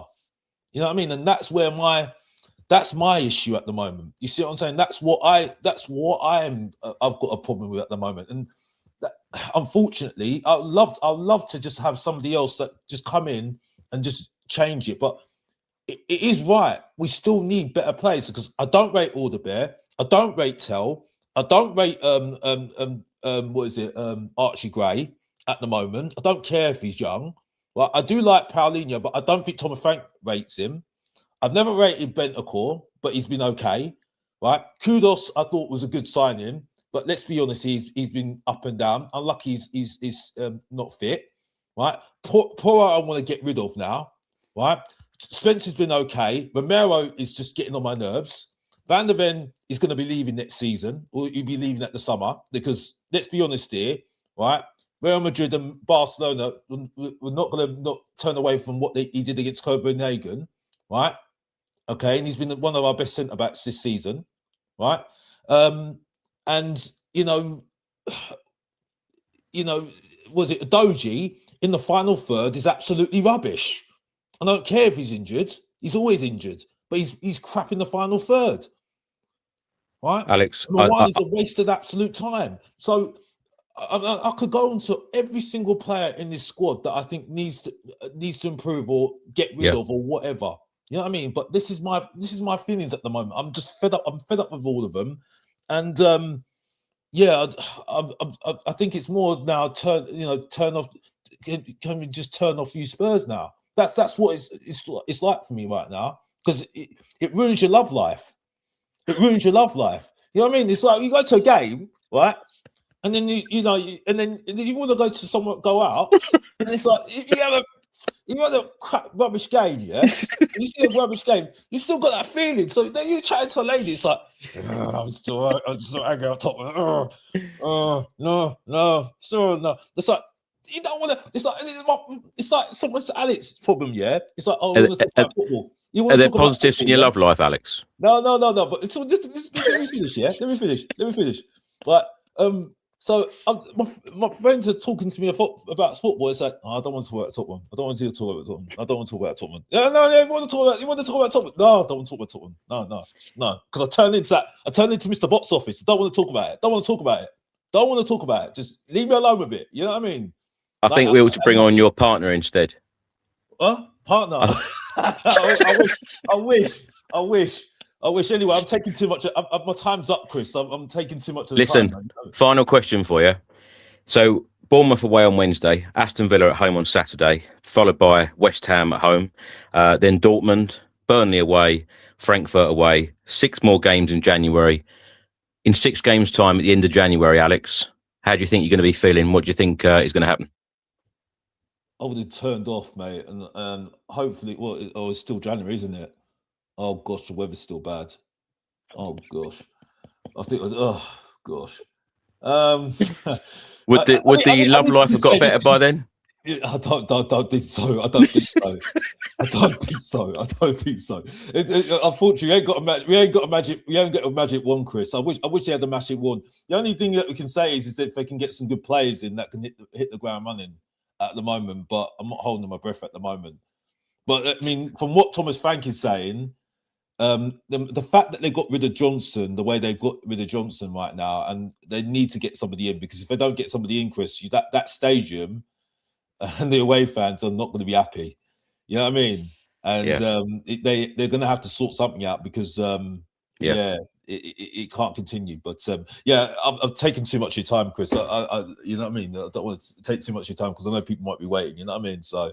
Don't worry about that, Alex. You're very welcome to come on here and express your feelings and tell us how you feel as a Spurs fan, as always. And thanks so much for your time, and we'll talk to you very soon. Take care. Bye-bye. Cheers. Bye. Right. Thanks to Alex, and thanks to everyone coming on. If you would like to appear on a future fan show, please do send me an email. It is tottenhamfanchris@gmail.com. We're now going to go to Luke. Luke, sorry for the wait. How are you, and what did you make of the 1-1 draw against Sunderland? You do it purposely, don't you, Chris? You always put me on after Alex. It's Did I do that before? Sorry. I think I'm not even joking. I was sitting there thinking he's going to put me on. He's going to put me on now. Well, you can follow that with a bit of positivity, can't you? You can tell me the players that you like. Spend the next half hour telling you that I love every single one of the players, then, shall I? And I'll just pick one that I hate instead. Wow. Yeah. Yeah, don't feel quite the same way. Well, look, back to business. What did you make of the 1-1 draw? Because as I said to Alex there, the first half I thought was very positive. I liked what I saw. Of course, we didn't get that second goal. We did have chances. Kolo Muani, Richarlison. I know there's work to do in the January transfer window. There's work to do in future transfer windows. But did you see that as a positive performance, or did you see that as a negative performance and result? It was funny because I thought that the game against Brentford the other night was a game where I thought Frank didn't use the tools that we have in our armoury against that team. I thought he was, after coming on the fan show before the Brentford game, after the Palace game, and trying to sort of say, we've got to be patient with it. I left after that game feeling very negative because I thought that he just didn't look like he was trying to win the game. Today he picks a stronger lineup attack-wise, possibly forced into it by injuries, actually, particularly then having to bring Kolo Muani on. So I think, he ended the game with 3 9s, or 3, if you count Tellers a 9, Richarlison and Kolo Muani. It's just that's a bit bizarre, really, isn't it, up front? But what I thought the game today really, really highlighted was the way in which the players that are missing were the ones that we needed in the moments that we had in the game where we could have put it beyond doubt. Great example was, I think it was the second half, Tell gets the ball, launches it up the pitch to Richarlison, and he's got Kolo Muani steaming up on his left-hand side. The two centre-halves can't decide which way to run, so they're both running centrally through, and all that Richarlison needs to do is to loop across over to Muani. And you'd imagine Kulusevski, Maddison, Xavi would be able to make that pass, and Richarlison's effort was dreadful. I think he took too long with it and maybe hit one of the centre-halves with the pass instead. And it was those moments where I thought I could actually see that the positivity in what we were doing as a team was let down by the personnel. Whereas I thought the last game, it was entirely on Frank's head. So it's a bit up and down at the minute. I think we've got a game where I think Frank is making changes and putting out, and quite a few guests have said this already, that he doesn't seem to know his first 11. So it feels like there are games that are very much on his head. And then there are other games that feel like we are really, really suffering because of the players that we're missing. And if you look at last season, when we went through bad patches, which was for most of the season, it was because we were conceding a lot of goals, because we were missing our defensive players. We were still banging them in constantly, but we were conceding at a ridiculous rate. And it was the defenders that were missing. We had, most of our defensive players out, and started to rest them to save them for the Europa League. If you switch it round this way, we're 1-0 up. We're looking really good at half time. In the second half, we must have had, I think, 3 or 4 opportunities on the counter to really kill them off. Yeah. And it amounted to absolutely nothing. Now, all of those players that were on the pitch today should have been able to take more of those chances. They should have. Absolutely. But I just think Richarlison is for me, he's sort of in a position now, despite his goals, which is a very weird thing aside, he is playing himself into just being sort of unsustainable, really. We can't keep playing Richarlison up front, but we haven't really got anyone else to play up front. So it's a real conundrum. It's a real difficult situation at the moment. So I sort of, it's really fluctuating between being incredibly frustrated with Frank's decisions, a kind of lack of ambition in some games. It's seemingly not really going for the jugular, and thinking he could do with a bit more of the kind of bravery that Ange had, whilst also feeling like the personnel we've got are just not a good fit for really being competitive in the Premier League at the moment. Luke, as you probably saw, the boos aimed towards Thomas Frank the closer he got to the away end in the 0-0 draw against Brentford. And then today, there were fans behind me right near the tunnel booing him as he walked down the tunnel after the 1-1 draw against Sunderland. There's been a lot of criticism, it's fair to say, from a lot of Spurs fans, particularly online, and a lot of people I talk to as well, about Thomas Frank and the comments that he's made about the fans. How does he build this relationship with the fans? And do you think down the line there will ever be a time when the Spurs fans actually sing his name and they are fully behind him? Because it seems when fans boo a manager, it does, historically seem to only go one way. But is there any hope that you think that Thomas Frank can turn this around and eventually the Spurs fans will actually sing his name rather than boo when he walks down the tunnel or comes over to the away end? Well, when you listen to him in the press conferences, and I never know what to think about the truth of managers and their press conferences, because they're always going to, most of the time, they're always going to play up the positives more than anything else. So Yeah. He does tend to lean into these positives about the team's performances quite heavily, and seems kind of shocked that anyone would be annoyed or upset with the way things went. He really spoke up. Oh, great defensive display against Brentford the other night. And I thought, well, because you didn't do anything else in that game. So, it was sort of 100% of the team's effort was defensive. So he seems in a way quite shocked, I think, that people are as upset as they are with the way that the team are playing. I think that football fans are fickle, Chris. I hate to say it. I think most of us are. If he strings together 4 or 5 wins, we'll all be feeling very different. Well, do you know what, Luke? I said this on a fan show the other day. Some non-Spurs fans said to me, when we beat Crystal Palace 1-0 and we drew 0-0 away at Brentford, and it is fair to say Brentford is a difficult place to go and their home record has been very, very good this season. And even after today's performance, when non-Spurs fans look at it and they'll go, actually, Sunderland have gone to a fair few clubs this season and they've got really good results. I know 6-7 players out for them, players at AFCON, etc. But when you look at the last 3 games, non-Spurs fans will say, you got a win at Crystal Palace, you drew away at Brentford, and you've got a draw against Sunderland. Actually, that's not that bad. What would you say to those people? Because I know the non-Spurs fans don't watch Tottenham, minute by minute, game by game, and it's very different when we see it, as an opponent fan point of view. But do you hold on to those positives that we've actually got points out of these matches, and do you hold on to the positivity that Thomas Frank can turn some of these draws, like the Brentford game or the one? Actually, it's difficult to say about the Brentford game because we clearly played for a draw. But today, it could have been very, very different, and we could have started 2026 off of a win at the Spurs Stadium.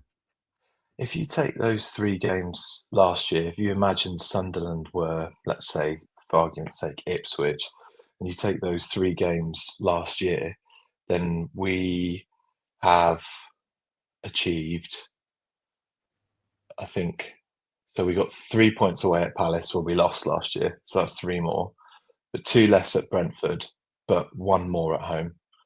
So you're on 2 more points than you got from those 3 games last year. You know, you can find positives in a lot of the things other than just the results or who you're playing against as well. You can also look at the fact that we've had 3 games and we've had 3 clean sheets or 2 clean sheets. Unfortunately, today the clean sheet was close, but that we lost that. So 2 clean sheets, and we've got the best away form in the league as well. And a lot of people, will, you know, I think we'd envy that, but of course it's the home form that's the real problem. So yeah, you could say that, but I think you would say that in the context of what the project is right now, where it is, where we're going. We don't know if the team's going to be in sort of this huge transitionary state where we're going to lose several players and bring several in, or maybe it's just going to be 1 or 2, and when are we going to get our injuries back? I think if you make a direct comparison to last season, then I would say those results look a bit better, but not where we want to be. We're nowhere near the finished article, but we're sort of always pining for those days of those seasons under Poch, right? We're always looking back at that and making comparisons to those. And Si made the point earlier that we didn't just lose Pochettino over the years; we've lost Kane and Son, and it's a bit like, I don't know if you've. I think it's the thing of Theseus's ship, where the original ship was put on display. But like over the years, they replaced each piece with a new piece of wood as it got rotten, so that the ship would remain intact. And many years later, there's still a ship there, but none of the pieces are the original pieces anymore. But with Tottenham, it's like we've not been replacing them with pieces of wood. We've just not been replacing them at all. So people coming to see us are turning up and going, "Where's the ship?" And that's the problem. Is we lost so much that created success for us, and we were so bad at replacing it that I think the club's quite a long way off where we really, really want it to be. I don't think it is the case that one manager could fix it. I did hear a very good point yesterday that I will add to this. That this was James Moore, is a journalist, said this, that you should give the right manager time. The right manager for the job should always be given time, but he thinks Frank is not the right manager. So I've always argued for he needs time. He needs the end of the season to see where we're going to go with it. But yeah, I think at the moment, those results with the team we've got, I can stomach it. It's better than losing, 22 games, although there's still plenty of time to get close to that. But we are so far off where we want to be. My question is, if you don't mind, Chris, I'll ask you a quick question. What do you think when they interviewed Frank? What do you think they told him that he needed to do in this job? I've said this a few times actually this season. I feel like Thomas Frank has almost got away or can get away with finishing mid-table, because the amount of times that he has said, well, you remember where we finished last season, and when he says this is not a quick fix, and the things that he says, I've got to admit, I don't like the attitude, with him coming out and saying things that appear quite negative to the fan base. Historically, managers have always been told that they've got to finish in a European spot. And this year feels very, very different. And from what I'm told by a number of people, that Spurs want this to work. I don't think Thomas Frank's going to go anywhere from now until the end of the season. They want it to work, clearly.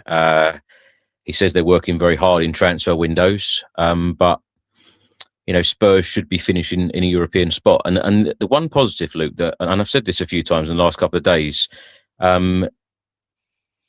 we are only 4 points away from the top 5.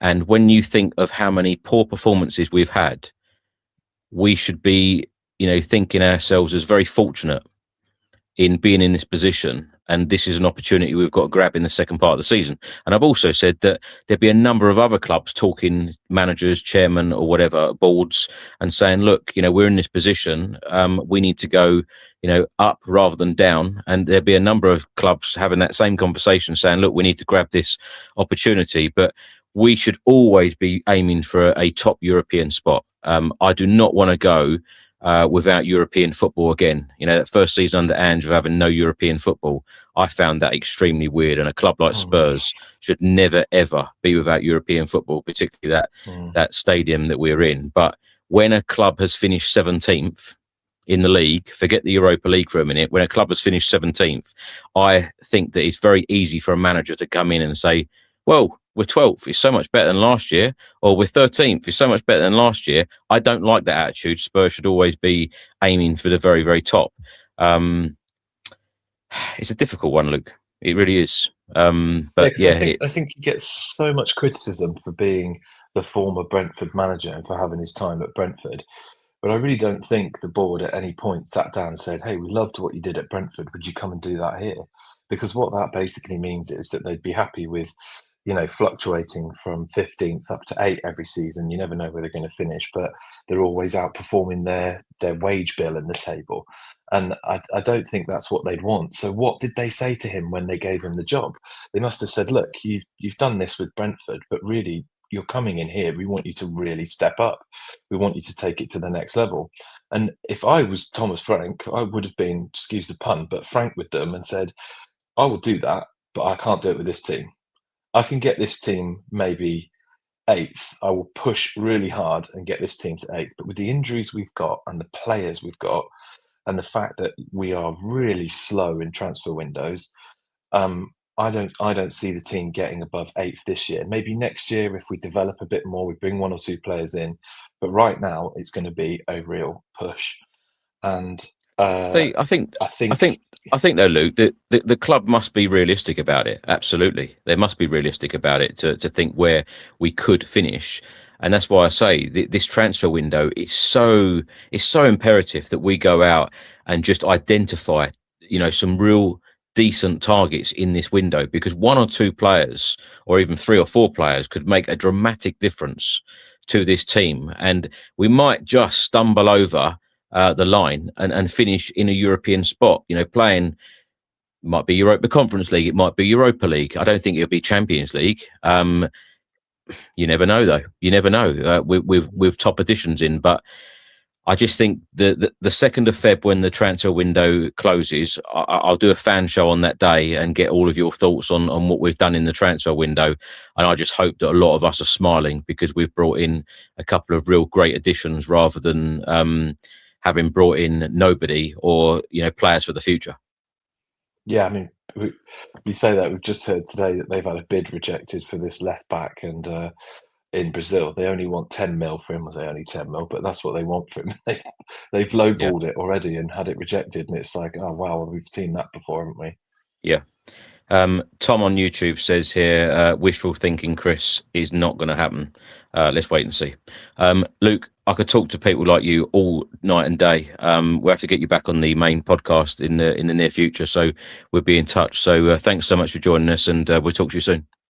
Brilliant. Cheers, Chris. See you Cheers. soon. Right. Thanks so much to Luke. We're now going to go to Krish. Krish, how are you? Hey, hello, Chris. How are you doing? I'm very well. How are you feeling right now as a Spurs fan, and what do you make of the 1-1 draw? Sorry, Chris, I cannot hear you. I'm sorry. Okay. Let's go to our next guest. We're going to go to Des. Des, how are you? Evening, Chris. Yeah, good. Yourself? Yeah, very well. Thank you. Des, what did you make of the 1-1 draw? Are some people overreacting to Thomas Frank and this Spurs team, or are you fully behind Frank? How are you feeling? No, I think it's dire. It's absolutely dire. We'll talk about really where we were last season, where we lost a lot of games in the league and we won the Europa League. So you could see that there was a path to progression. But under Frank, I mean, the whole vibe around the club is just so flat and so negative. if you come the end of the season and we've finished 3 or 4 points outside the Champions League or even the Europa League places, and you look back at this last week, when you think it was a good win away to Crystal Palace, good defensive performance, and then 2 draws. I mean, I'm not knocking those 2 sides. Brentford have went and had a good win today away at Everton, Sunderland. But those games were there for the taking, and the tactics are just negative and dull. And I mean, a lot of people have said we looked good in the first half today. I wasn't impressed. Maybe I just take a lot of pleasing, but we talk about, kind of hope for the future and stuff. And that's what we're going to become under Thomas Frank. Glimpses, FC, glimpses here and there. It's not enough. If you look at Sunderland today, they were sitting back and waiting for those negative tactics, the substitutions, and then they went for it. And really, what Thomas Frank has to realise tonight, a lot of people this season have criticised Paulinho.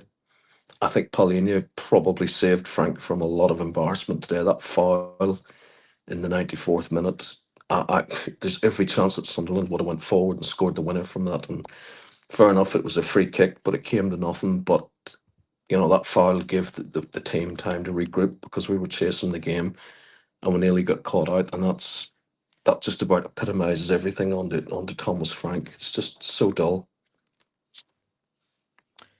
Des, in terms of transfer windows, either in January, I know probably January is quite unrealistic, but in terms of the summer, if Spurs were to have a clear out, who does Spurs need to offload?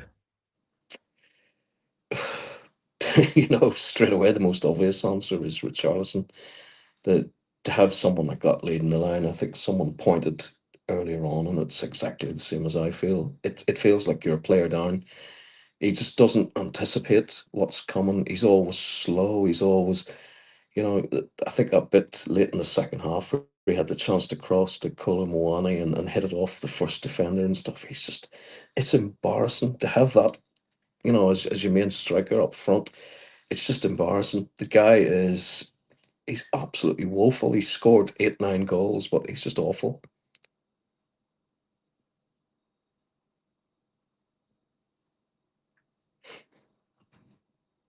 How are you feeling about the Bournemouth game on Wednesday? Tough game, because Bournemouth obviously very they kind of play the low block, don't they?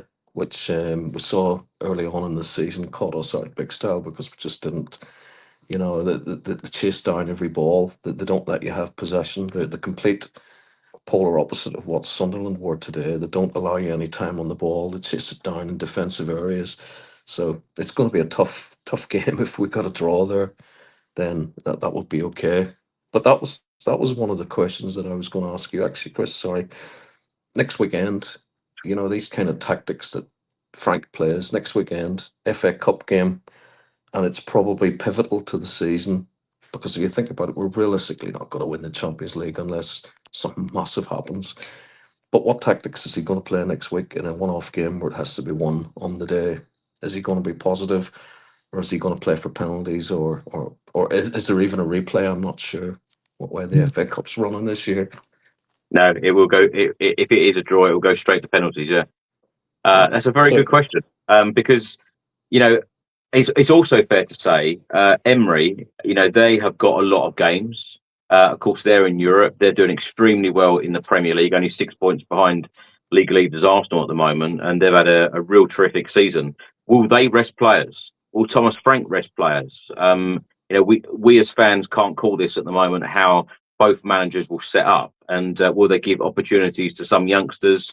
Will they bring in some of the fringe players? Because we've got games coming thick and fast. We've got 6 games left in January. That is a lot of games to get through, and when you get players, in injuries like to Mohamed Kudus today, who do we risk when we've got key Champions League games coming up and Premier League games coming up? So how important is that cup competition in the FA Cup going to be for Spurs?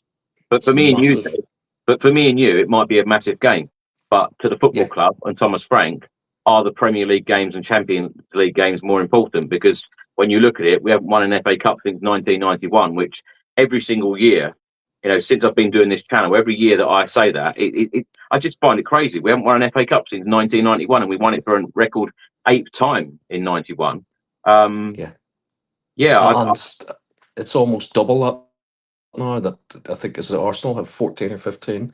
So we've almost been lapped when you think about it in terms of the FA Cup when we were the front runners for so long. But in terms of Emery and Villa, I mean, he's the absolute master at the. I've watched Emery for years and loved the way he plays football and stuff. He can adapt to whatever game. He's completely the polar opposite of Frank.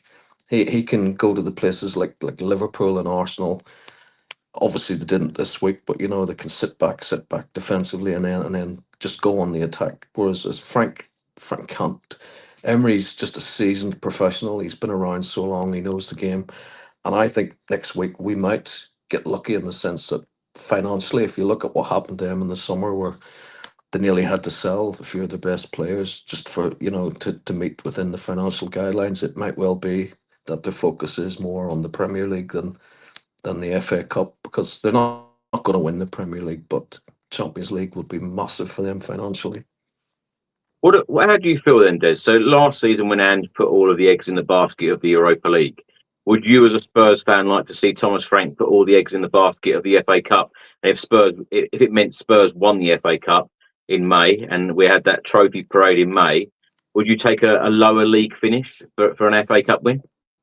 Yeah, absolutely. Because with Ange last season, I don't think any of us realised what was going on. I think conversations went on, you know, obviously with Levy and stuff, because Levy was usually pretty quick to pull the trigger on managers who lost the league games. But I think some conversation has obviously taken place where Ange has said, you know, I think we can win this Europa League if you look at who's in it, who's left in it, and stuff. And I think that's what they've went for. And a lot of people like me, and this time last year I was probably sitting slating Ange as well for losing games like at home to Leicester, home to Ipswich and stuff like that. But I just don't think Frank has that about him. I think Ange was, someone described it earlier, bold and brave. Frank doesn't have that in his armory. I don't think. He's like a PE teacher. He's just dull. He's boring, and in many ways he's just cowardly and seems a bit clueless at times as well, you know. I mean, in 2026 to be sitting there with one of those it's just embarrassing. It really is. You know, it's almost laughable. He shouldn't need to have that board. He should have all these things already mapped out before he starts the game, what he's going to do if Kudos comes off injured. And no, it's just, you know, and the players don't respect him. You can see that quite clearly. Yes, I've seen a fair few fans, particularly on social media, stating that if Daniel Levy was still the Spurs chairman, he may have decided to pull the plug on Thomas Frank. Do you believe that? Absolutely. Do you know, I've that's actually one of the things that's written down here. I was going to mention. I was going to say I don't think Levy would have tolerated this, because 13th in the table, yeah, we're only 4 points off 5th place. But if you kind of put into perspective the games that West Ham have had in the last 8-9 days, they've had 3 winnable games, and had they won at least 2 of those, we might be looking over his shoulder.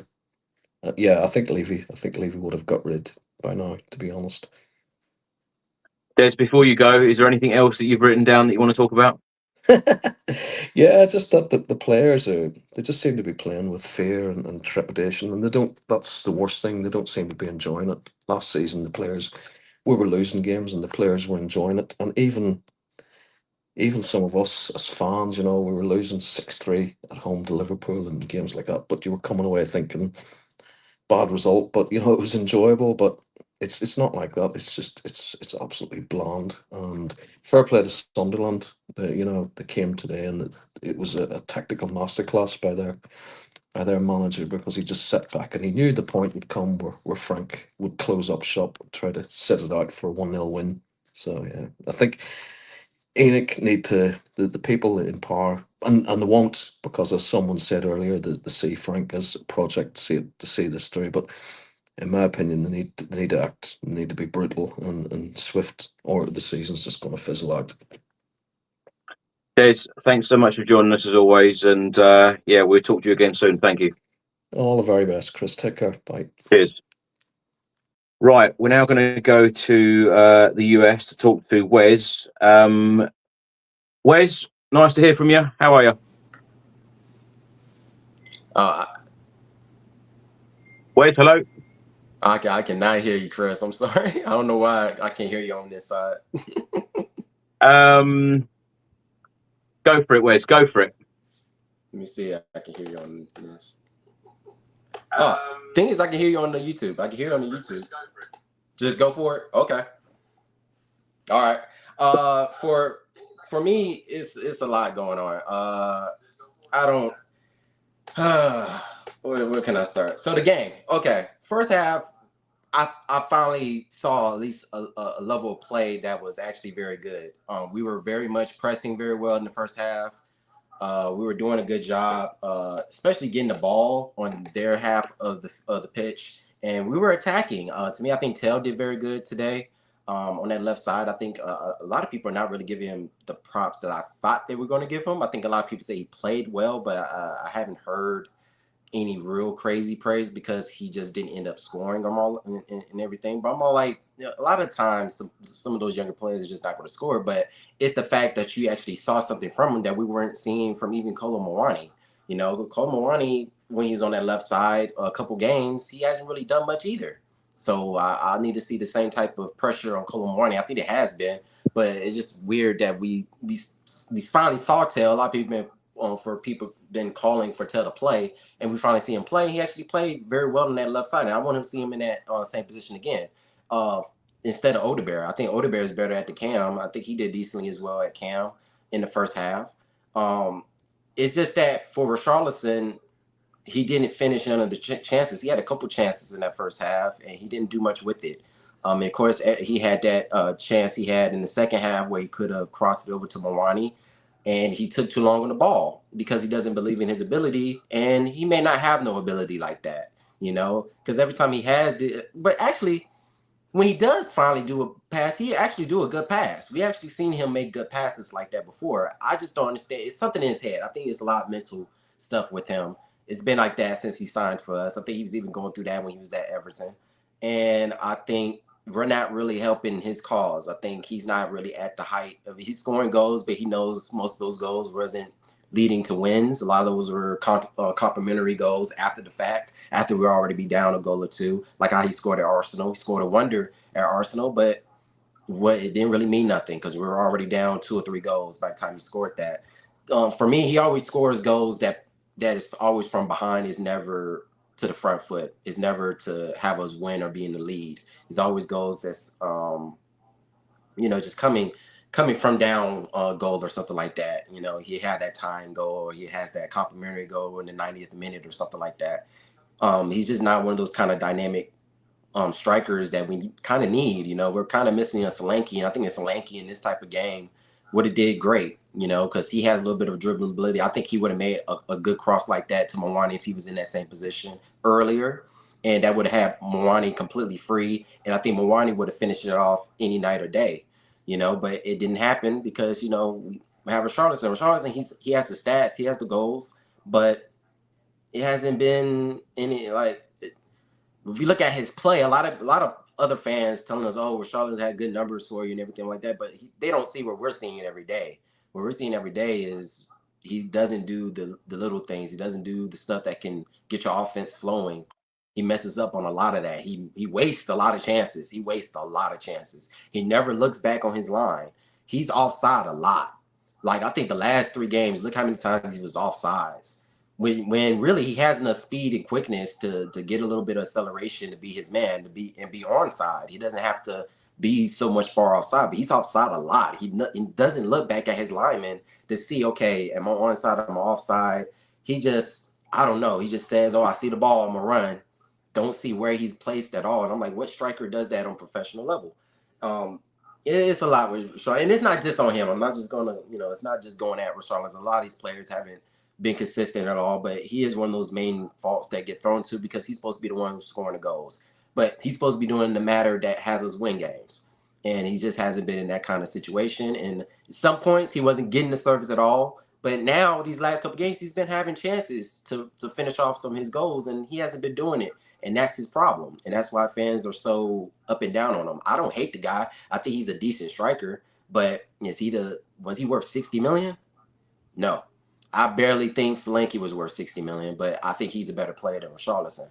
So I don't know what's gonna happen with that. I don't think we need to buy a striker. I don't think we have time for that. I think we need to wait for summer for that. We got too many strikers as is on the roster, and this like it's supposed to come back by the end of the year, end of this month. I mean, so I don't know if we need to go out the striker. I know we got the left back that was shot down because we only offered $8 million when I think Santos they want about 18 for him. And right now, some people say they're willing to negotiate around the number of 10 to 12 or something like that. But we'll see how that goes. But our first one got knocked down. Supposedly, a lot of other Premier League clubs want that player as well. Santos was in an interesting situation. They could have got relegated this year. Neymar saved them those last couple of games. So I really don't know how good that left back is. He may be one of those high potential. He may be good over time, but is he good enough to play and kind of compete with Doji right now? I don't know. But and I'm sick of us buying 19 and 20-year-olds. There's nothing wrong with it, but I just don't think in the January transfer window we should be going after 19 and 20-year-olds right now. We should, of course, keep doing that kind of stuff as a club here and there, but in this moment, we need players that actually going to play for the Premier League, play in the Champions League, players who are ready to win now, ready to play now, especially compete with your Doji, because your Doji is injury prone, sadly, and that's already scary with him because he has so much potential, but he's getting a lot of muscle and quad injuries that he really shouldn't be getting already. And then when he does play, he plays okay. I think it's been up and down because of maybe the injuries with him, so he hasn't been able to consistently be on the pitch. But one thing that Davies did that a lot of people should praise Davies on is that he was crossing the ball in the box on the left side. We haven't had a left back do that on that side in a while. I'm not gonna lie, because Udoji doesn't do that. He cuts into his right. Same with Spence. Spence always cuts into his right and goes in, almost be like a inside forward, but playing as a left back. Both of them kind of do the same thing to me. I never see Udoji going for left-footed crosses. And one thing that was different in the first half that we were playing the offense was looking very good is Davies was putting crosses with the left. He's playing good defensively. He did a good job. He's doing exactly what we would want probably a left back that we buy do. And hopefully we find somebody that can do those kind of qualities, hopefully at an even higher level. And of course, younger, have a little bit more speed to him. But we need somebody who do exactly what Davies did in the first half, pretty much. Because if we have two players on both sides with left back and right back with Poro who can put in crosses on both sides, that unlocks our offense. And that gives more service to our strikers, which Richarlison was getting, but it's just that he was getting the positions to score those. I also think when it comes to Johnson being sold, I don't think we should have gave him up so quickly. I think we should have at least found a replacement first. Of course, agreed to Crystal Palace that, hey, we're willing to give you this player, but at first we need to find our replacement before we just give you our player. When we having games coming up early in the in the new year, So I just don't think we should have gave up Johnson so quickly. I think it's hurting us right now because now we're very bleak on the bench. We got a lot of youth academy players and just players, that. What is Frank supposed to do with some of those players that, I understand, we could play a couple of those youth academy players at some points, but they're not going to help us with the real Premier League minutes, so it kind of put him in rocking a hard place. And now he's got to hope that the upper management at Tottenham can go and get deals done. But to be honest with you, I haven't heard nothing crazy in the transfer window yet. All we went after was a left back supposedly, and we put it in the bid. And of course, it was way below what the club wants, which is where did we heard that before? We heard that with Levy. So what are we doing? We're doing the same thing. This ownership's not really showing like, oh yeah, we're going to go get the players that Frank won. Already we put in the bid for some youngster, and we can't even give them the bid that club wants. We're putting in way below what they even see in that player, which we did the same thing under Levy with transfers and targets that we're going after before. So, and if that's a player Frank wants, now if that 19-year-old left back is a player Frank wants, and we supposedly hired Frank because we believe he can take us forward, why is the club just not going ahead and paying the fees? 16 million. Ain't like they're asking for 40, but they do believe, the rumors are they do believe that player is going to be worth more in the future. And that's the reason being so hardball in that price point. So at the end of the day, but if that's a player that Frank believes can work in his system and what he wants to build, give him the player and stop playing around, It's bad enough you didn't replace Johnson when we sold him off. We sold him off right at the time Crystal Palace wanted him. Why are we helping other teams? We're giving them the player right when they wanted their player before they had their set of games. Why we're not finding a replacement before we gave up for Johnson? Like, we act like we're sometimes a small club a lot of the time when we're trying to act like we're a top four. And, I got to agree with some other people been on the show and say that we don't act like that. And it seems like now we're still not acting like that, because so far I haven't heard nothing from Fabrizio Romano or nothing about, hey, we're going after this signing, we're targeting this player, unless you heard something, Chris. I know you be in a lot. You may know something I don't know, but but I know you'll probably tell us. You'll probably tell us if we did. But any questions you got for me? I'm listening. Wes, what do we need to do as an absolute minimum in the January transfer window? Wes, what do we need to do as an absolute minimum in the January transfer window? Wes. We need to find a left back that can, and just know it's gonna be delayed because I'm listening to you on YouTube. So just so you know that. We need to find a left back. We need to find a left back that can compete with Udoji, because Udoji's injury prone. We need to find a left winger, because we need a left winger. But I do feel like Tell played very well, and I would like to see him in that same position again and have some more minutes under his belt, because I feel like he's the only one who was actually going after the man. He wanted to attack. He was doing good passes. He was looking dangerous. It's just that some of the crosses didn't land. He didn't get in he wasn't really put in a position. I think that's from Frank. He wasn't put in a position to score. So I don't think that's his fault. He was just doing what he was told. But we do need to look for actual starting caliber left winger. Midfield is the biggest thing for me. Midfield is so needed. Oh my God. Immediately when Paulina was put out there with Bentancur, I knew that they were going to score, because you just put it in two defensive midfields. And yes, Paulina is not no bad player, but he is slow. And he's not too. And when you have in Bentancur, he's been off of very egregious injuries, and that has slowed him down. He's not as quick as he used to be when he first got Bentancur. So when you put both of those type of players out there in the midfield, you're gonna get a younger team that has younger midfielders. They're gonna overpower them very quickly, and they're gonna be on the front foot. And I think Paulina did save us from a second goal, but there was another time where when Barbie scored, he kind of was not in the position he needed to be to block off a chance. And next Barbie got the ball in the box and he scored. And I'm not blaming that completely on Paulina, but that just kind of showed that our midfield lost a lot of pace immediately once they took off Gray. And Gray's not even the fastest, but he's at least quick. And he has a little bit more of younger legs than a Paulina. But Paulina is, of course, not a bad defensive midfielder. I'm not saying that. Don't think I'm going at Paulina. Paulina is quality, but in a certain type of way. He's a certain type of defensive midfield. And also, he's not really that playmaking in the deep midfielder. He's not that. And that killed us offensively, I feel, because Bentancur, he was doing all that work, and a lot of people, and Frank probably thought Bentancur was going to continue that for him. But I think Bentancur, by that point, he was getting tired.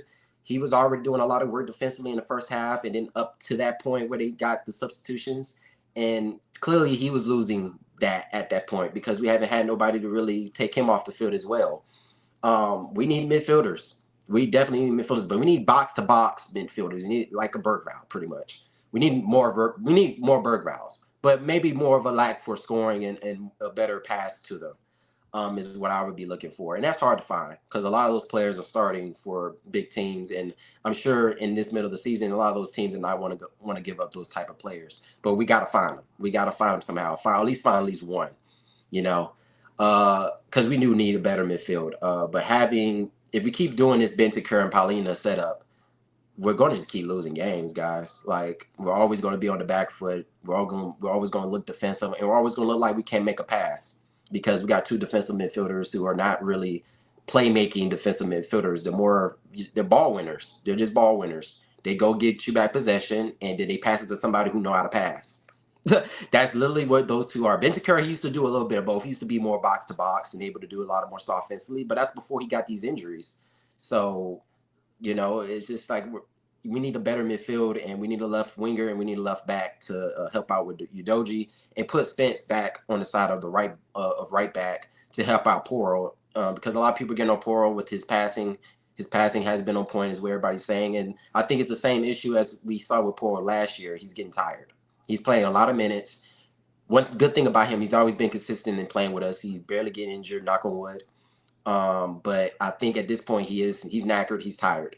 I do think that, because there was one point when he was off to the break and he had a straight aim at goal to just keep going to go all the way onto the box at the goalkeeper, and he kind of slowed down. And I think because he's tired, he's way quicker than that. I think he's way quicker with the ball than what he showed in that moment. And I think that just comes down that he hasn't really had somebody to come replace him, because Spence has to go play on the left side. Now today he easily could have just kept Davies out there, but Davies is older. He probably just didn't want to play Davies that long or whatever. Maybe thought he wasn't up to snuff to play that long, but he could have easily put Spence in on the right side, gave Poro more a break, and then we maybe not had to had that happen. But and that's. It's just so much going on. And I guess that puts me down to what I think of Frank. And, I wouldn't be mad if they fired him today. I really wouldn't, because he hasn't been up to snuff. The stuff he's been saying in press conferences has not really been very good. He digs at the fans a lot, which is crazy. I don't know what manager. And then he said loyal fans. I remember when he said that, something about us being loyal. I'm like, dude, you only been here for 5 months. What? You are a Brentford fan, as far as I know. Before you're a Tottenham fan, you only been here for 5 months, my guy. It's not that you know about being a fan of Tottenham Hotspur. We've been through the trenches with this club. We really have a lot of fans who are here watching. Got a lot of fans from Australia and different parts of the world watching at 3 a.m. just to watch Tottenham, man. You can't go and say who's loyal fans or not just because we booed you. And we're going to continue booing you until you start playing actually good football. And you have to have the mentality, if you wanted to take this bigger job, that, hey, I'm going to have bigger responsibilities. I'm going to have more pressure because I'm at a bigger club. You're not at Brentford, bro. We're not Brentford. We're not Wimbledon. We're not Millwall. We're not Charlton Athletic. We're not none of those London clubs, bro. We are Tottenham Hotspur. We're up there, regardless of what people think. Trophy-wise, is there. We have the trophies to prove it. We're up there. We have the integrity. And we have the training facility, we have the stadium. We're not none of those smaller clubs, bro. We're not in one of those. If he wanted to do that, he should have went to one of those other clubs. Should have went to Charlton or something like that. Go down to championship, bring that team up, and stay there for five years like he did with Brentford. But no, that's not how this works here. So I already, that's the reason a lot of fans are not messing with him right now. And he has to figure out a way to get back to fans. And I think I don't know how he's going to do that. The only way to do that, I guess, is to have us play better. But first, you got to hope that the board backs some and get some in players to actually do something, because it's just looking bleak right now. It looked like we're going to pretty much finish around 11th to 15th to me, the way it's looking. Especially if we keep on just getting draws. We need 3 points in some of these matches, and I just don't. And then when we have a sporting director, like somebody mentioned, Lange, I don't know. I don't know. He's more better at youth development, I guess. But I don't know how you feel about Lange like that. But it's just, I don't know, Chris. We're in the mud right now. We're in the mud right now. Wes, I've got to say, you are the definition of a fan coming on here and getting everything off your chest. You've been a great guest. Wes, I've got to say, you are the definition of a fan coming on here and getting everything off your chest. You've been a great guest. Appreciate it. Appreciate you letting me have on. I hate that the audio is so messed up. I'm so delayed on what you're saying because I can't hear you on this side. But thank you for having me on, and come on, you Spurs. Hey, we want to get through it. We want to keep on watching, and we're going to keep on supporting. Cheers, Wes. Thank you so much. Right, we're now going to try to go to Chris again, if the connection is better. Chris, can you hear me this time? Hi, Chris. I How are you? can't hear you. I don't know. I can't hear you, Chris. I don't Okay. know. Right, let's go to William. William, how are you? Good evening. I'm good. How are you? Very good, William. What did you make of today's 1-1 draw against Sunderland? I don't bother paying attention to the matches at the moment, if I'm honest. I just have the notifications on the Sky Sports app that'll ping me if and when there's a draw or a loss, because that's all I see at the moment. You didn't There's even watch nothing the for game? me to look forward to. You didn't even watch the game? Nope, didn't watch it. I can't watch them anymore. They're just literally after that Brentford one. It was like, this is just so boring. Well, I don't know where to go from there. What positive do you have then, William? Well, we scored today. That was a positive, wasn't it? I don't know. It's just something needs to be done at that club because it's just getting really, really boring. Like you touched on it, that obviously at the Brentford game, like the away fans booing, and there was something that obviously expressions. You've had him on a few times. He said that once you lose the hardcore away fans, because they're the ones that travel home and away, you're kind of on a downward spiral. Because they're the ones that are the hardcore ones that go to matches all over the country. It's just dive-full performances at the moment. I just don't know what is going to be done about it. William, what do you want done about it? What's going to get you turning on your TV watching Spurs again?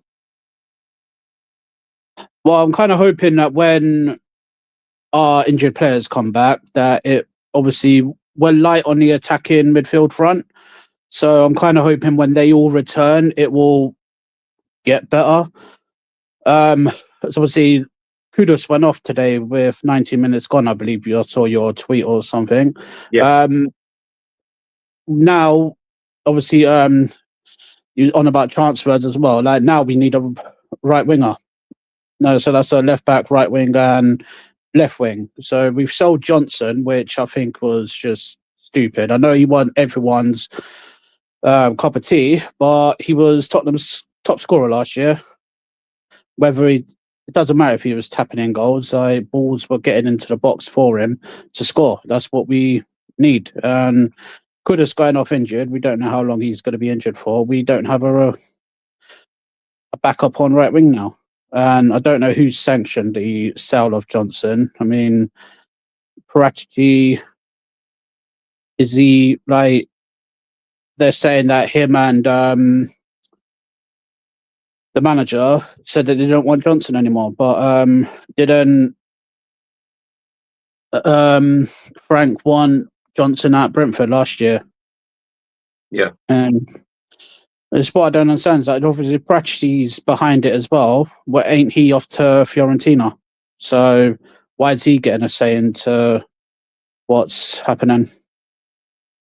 I just don't know. I would say like up front wise, I keep saying it before, just play Dane Scarlett. There's not what's there to lose.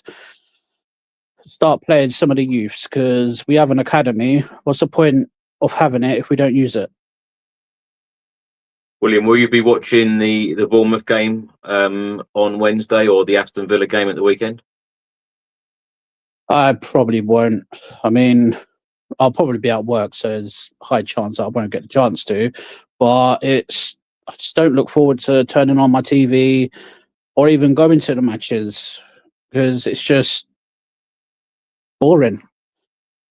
I don't know what the club want the fans to do because obviously there's just nothing to really look forward to. I mean, I know everyone hated Ange, but at least he actually got us playing some attacking football. So I just don't know. I honestly don't know. I mean, from now on, I'd just say go play some of the youth players and go from there. How do you feel about the January transfer window? You mentioned Johnson being sold there. Do you have hope and confidence that Spurs perhaps have an ace or two up their sleeve and they're going to announce some decent quality signings in the near future? Well, I would have kind of thought that if they sanctioned the Johnson sale, they would have had someone there ready, but nothing. There's no news or anything. I don't see any like rumours or anything really. Obviously, there's that Savinio thing popping around again, but we tried that in the summer. It didn't work. Oh, Man City going to really sell again? Is it going to be one of those take all month just to sign one player and that'll be it? Yeah, I can't see it. Like the board say they're gonna back the managers and everything, but until we all see it, we're just not gonna really believe it. I don't think. William, anything else to add? Well, no, just hopefully results start to become more positive. I think. I mean, that's the best thing we can kind of hope for. I think, and maybe some like at least some quality transfers to kind of kickstart the team. Yeah, I completely agree. Well, let's hope that we do get some transfers in, and let's hope that Spurs get back to winning ways in the very near future, so you can feel excited to switch on that TV again. Yeah, I'm hopeful. Let's see. William, thank you so much. We'll speak to you again soon. Yep, you too. Thank you very much. Cheers. Right, we're now going to head all the way to Brazil to talk to Spurs fan G. G, how are you? Can you hear me, Chris? Perfectly well. How are you? Okay, I can't hear you, mate. I'm gonna have to go into another browser on here. Sorry, bro. I'll be back in a minute. Hold on. No problem. Right, just while G is sorting out his browser, let me just say that it's been a pleasure talking to a lot of Spurs fans from around the world today. We would like to talk to a lot more of you. So if you would like to get involved in a future episode, please do send an email in, tottenhamfanchris@gmail.com. I just noted Terry has come into the green room. Terry, if you put your camera on, we'll bring you straight in. Terry, how are you? Good, mate. How you doing? Good. Thanks so much for coming on. What did you make of the game today? Were you there? I wasn't there. No, just watched it on telly. Yeah, I think the first half was fairly positive from what we've seen of late. I think Tell was quite good. But he had a few shots. I think our midfielders seem like they're a bit scared to take some shots. So I think they need to chip in with quite a lot more. So I know obviously we're lacking their creativity still. But otherwise, I didn't think it was too bad. They didn't sort of offer much going forward, Sunderland. And then, I got really annoyed with Romero. I don't know, obviously he was there, but I don't know if you noticed it. I thought Romero was at fault for the goal. He sort of goes forward till he doesn't need to go. And then he just plays it around him. And then, obviously it's a great finish, but just doesn't need to be doing that. And I think he does that quite a lot lately. I feel a bit sorry for Dan. So obviously he comes in man of match against Palace, solid performance, and then he's straight out of the team. Obviously he's club captain, so it's kind of understandable. But I just still feel like almost he's a good captain, as obviously he's solid, which is what we've needed. I think we spoke ages ago about like having that Roy Keane figure, which obviously is like similar-ish to in the challenges. But he just loses his head too often for my liking. I think you need, when we're in this battle that we are, like ongoing battles from last season to this season, you need a cool head, and I think he loses these all too often for my liking. Obviously it's unfortunate with the Kudus injury, and everyone's going to point to Johnson going. Obviously with hindsight, you don't know that's going to happen, do you? So you can't really blame Frank for that one. And if, in all honesty, I don't think Johnson was doing much when he was there, when he was getting his chances. I probably wanted him gone, to be honest with you. I think he's probably one of the most frustrating footballers I've ever seen. I think he worked well when he was right wing, but obviously now he can't get a look in at right wing because of Kudus ahead of him. So, when we used to have even Werner's pace on the left and crossing it back door and the tap-ins, he was there all the time. We don't have that now. We've got nothing on the left. We've tried everything, and I think someone said towards the beginning, I think so, I was saying, Moani can't play on the left or right wing at all. He has to be up through the middle. When he's through the middle against PSG or whatever, he's done well. He's not a winger at all. So yeah, but obviously then we ain't got a left wing, so you're dropping Richie to the left wing. Today we had Tell, Kudus, and Odebear all starting, and you've got nothing on the bench for any of them three positions. So like obviously if one gets injured, like it happened, I literally said it 2 minutes ago. I said it to my missus. I said we've got these three on. If one gets injured, and I said I've jinxed it because Kudus gone off injured now, and you're playing Moani there. He's not a winger in my opinion. So yeah, you'd like to think we've got a plan, but this is Tottenham, innit? So I think we probably don't. So I just don't know how this window's going to go, and if we're going to get anyone in. You'd like to think we've definitely got to get someone. I think we personally needed two people like wingers, especially when we had Johnson, because like I said, I don't think he's done anything really, and we were struggling. Tell weren't even getting a look in at all. It's only now that we're having to play him because we ain't got many other options. I think probably last start, probably West Ham away was his last start. I think it was, and he's just not even got any minutes even from the subs bench. Really, he done all right against Man United when he come on, and I think he offers a bit something different. I think Odebear's all right. He's just very, very weak, obviously, because he's really slim and stuff. Just gets knocked off the ball too easy. And I like the idea of Till, cutting him from the left and having a shot on the right. I'm not saying he's the answer, but he's a bit more direct than probably I think than what we've got. I don't know what you think, but yeah. I was going to ask that, Terry. With Matisse Tell, there's lots of reports at the moment stating that Spurs are open to letting the player leave on loan until the end of the season. What do you make of their performances, the French under-21 pair in Odebear and Tell? Do you think that they can do a job for Spurs? Do you feel confident in these players? And I'll say it again, I've said it a lot of times in the last few weeks. I think a lot of fans do forget on how young a lot of these squad members are. I was literally messaging a mate earlier and I said, for me, they're just a bit too young, a bit too inexperienced for what we need right now. We're in a bit of a rut. We don't know how we're playing defensive, attacking. Frank kind of don't know, plays one way away from home, which obviously is understandable to a degree, but, home form's been shocking. I like Tell. I do like Odebear, but yeah, I just think we need a bit more experience. I don't think I can't understand the loan thing at all. I've seen that and I'm like, what the hell? Like, I'm absolutely baffled.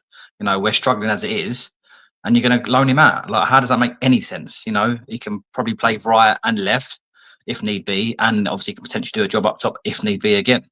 So he's quite versatile in that sense. So why would you get rid of him, especially when we've just sold Johnson? This was prior to the Kudus injury, and I know your updates and stuff, and I keep seeing it, and I'm just like, it makes no sense to me at all for him to go out on loan. Again, if we're listening to potential loans for him, then again you'd think we've got something planned. But for the life of me, I've been supporting this club for too long that I can't see us having a plan. I know Frank keeps saying we're busy in the market and we're constantly on it and stuff, but who can we bring in realistically? You know what I mean? Semenyo would have been perfect. Obviously, that's never going to happen now.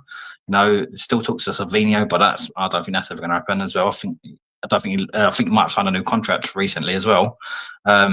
So our hopes would have been that Xavi's had a much better impact than he has had, but obviously he hasn't.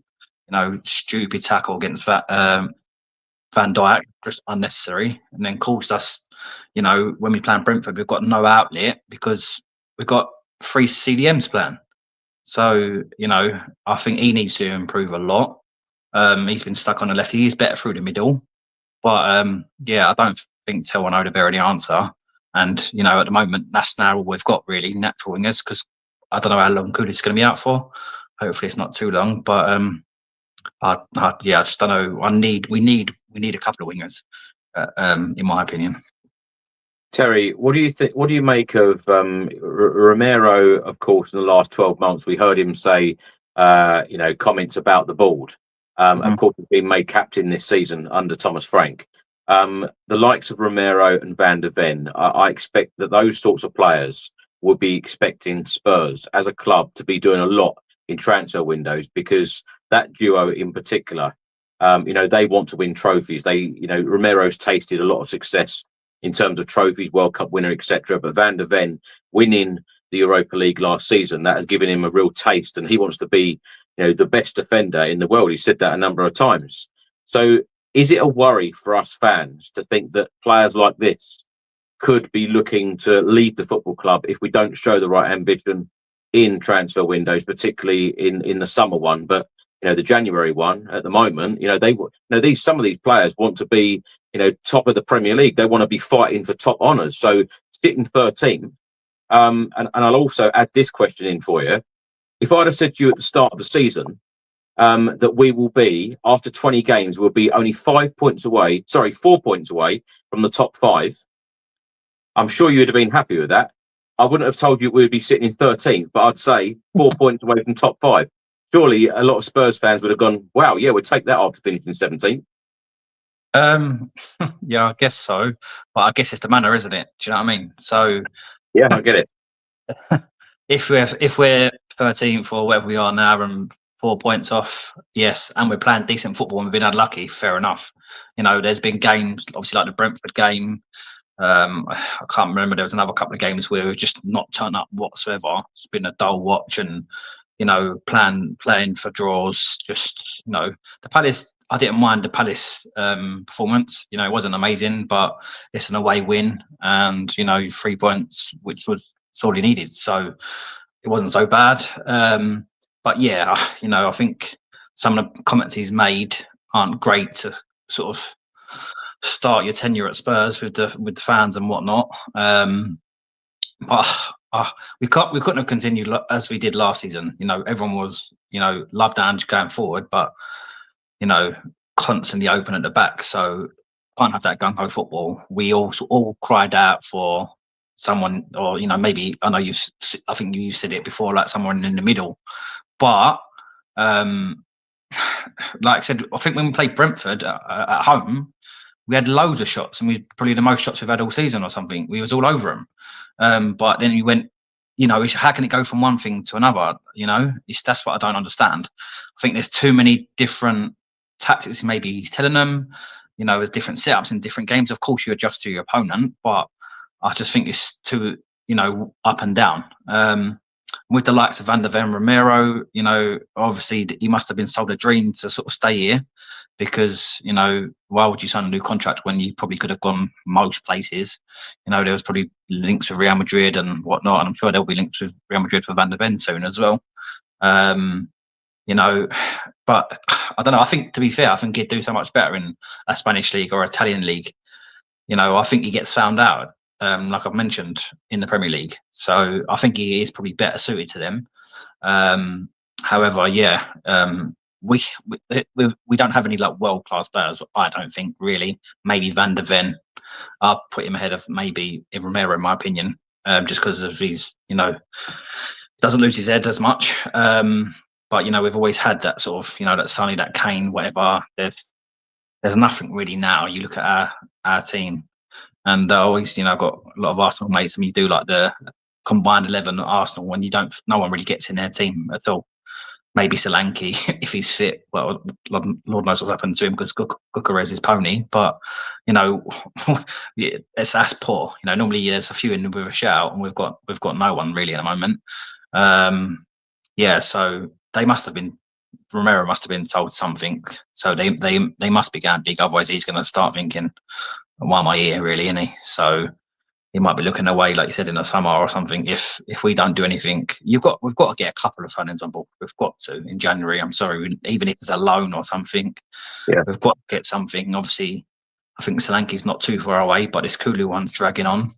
That's been going on for ages now. I think there was talk that he was going to be back in December, and now it's going on again.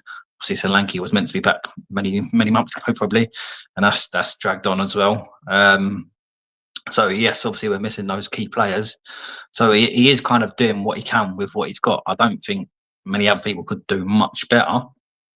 So I don't think you can, just heap it on Frank. He could help himself with certain things that he says. Don't get me wrong. But yeah, I'm not for this. We've been around so many times of getting rid of players, and the players getting rid of managers and getting someone in, and we've said this before on the chat.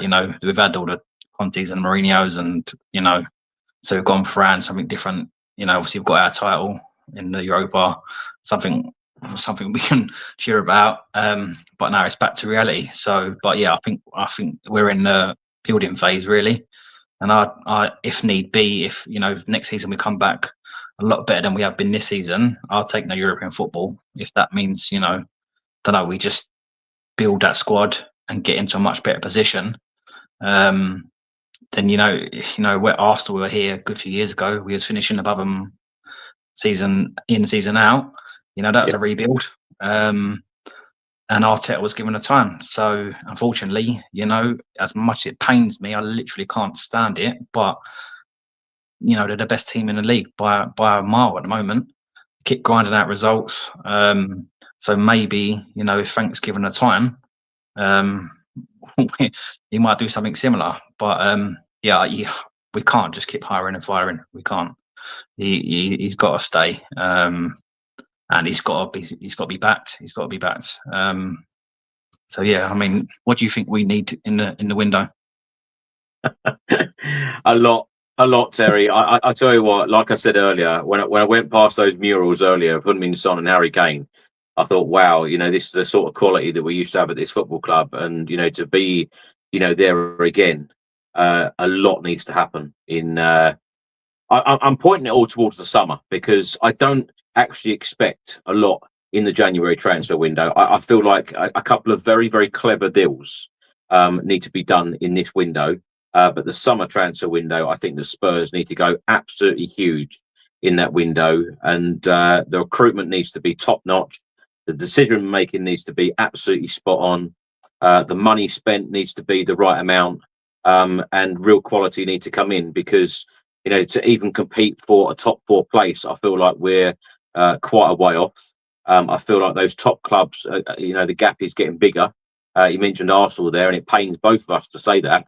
But the way that they're winning week in, week out, and the squad that they've got, and you look at the squad depth on the bench, we as Spurs fans certainly don't want to be sitting here bigging up Arsenal, our biggest rivals. But you're absolutely spot on. It does need to change dramatically. And like I've said many times, I feel like the board need to learn from mistakes that we have made so often in past transfer windows, past managers, etc. But Terry, let me ask you, last question for you. You said about giving Thomas Frank time. How long do you think it will be before you're smiling again as a Spurs fan and we're playing entertaining football? How long would you give it with Thomas Frank in terms of time and patience? It all depends, doesn't it? It's like a previous bloke said, fans are fickle. We win a few games and, everyone's relatively happy again. Obviously, brand and style of football is a big thing. We don't want to just be nicking sort of 1-0 win stuff. You want to be playing good football. But it's that fine balance, isn't it? Which obviously, you've got your Mourinho's that sort of part of the bust, and you've got the Anges that do the opposite. So it's trying to find that middle ground. Yeah, it all depends on how it goes, doesn't it? It's literally, it's like picking lottery numbers. It all depends. If we put in some dire performances where we don't show up and we don't do anything, but again, like Brentford was shocking, but again with 3 central defensive midfielders, what are you going to create?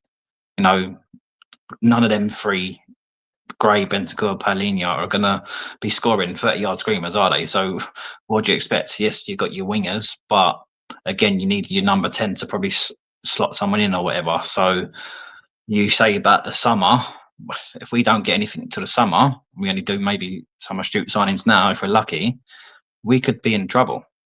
We could be in trouble. I'm not saying we're obviously like stupidly in trouble, not like last season where we're on the borders of being relegated, but well, thank God for West Ham, eh? Yeah, no, our famous rivals. But that'd be good to know. That'd be good news if they go down. But yeah, so if you say like we're going big in the summer, then we ain't getting European football unless we bring something in.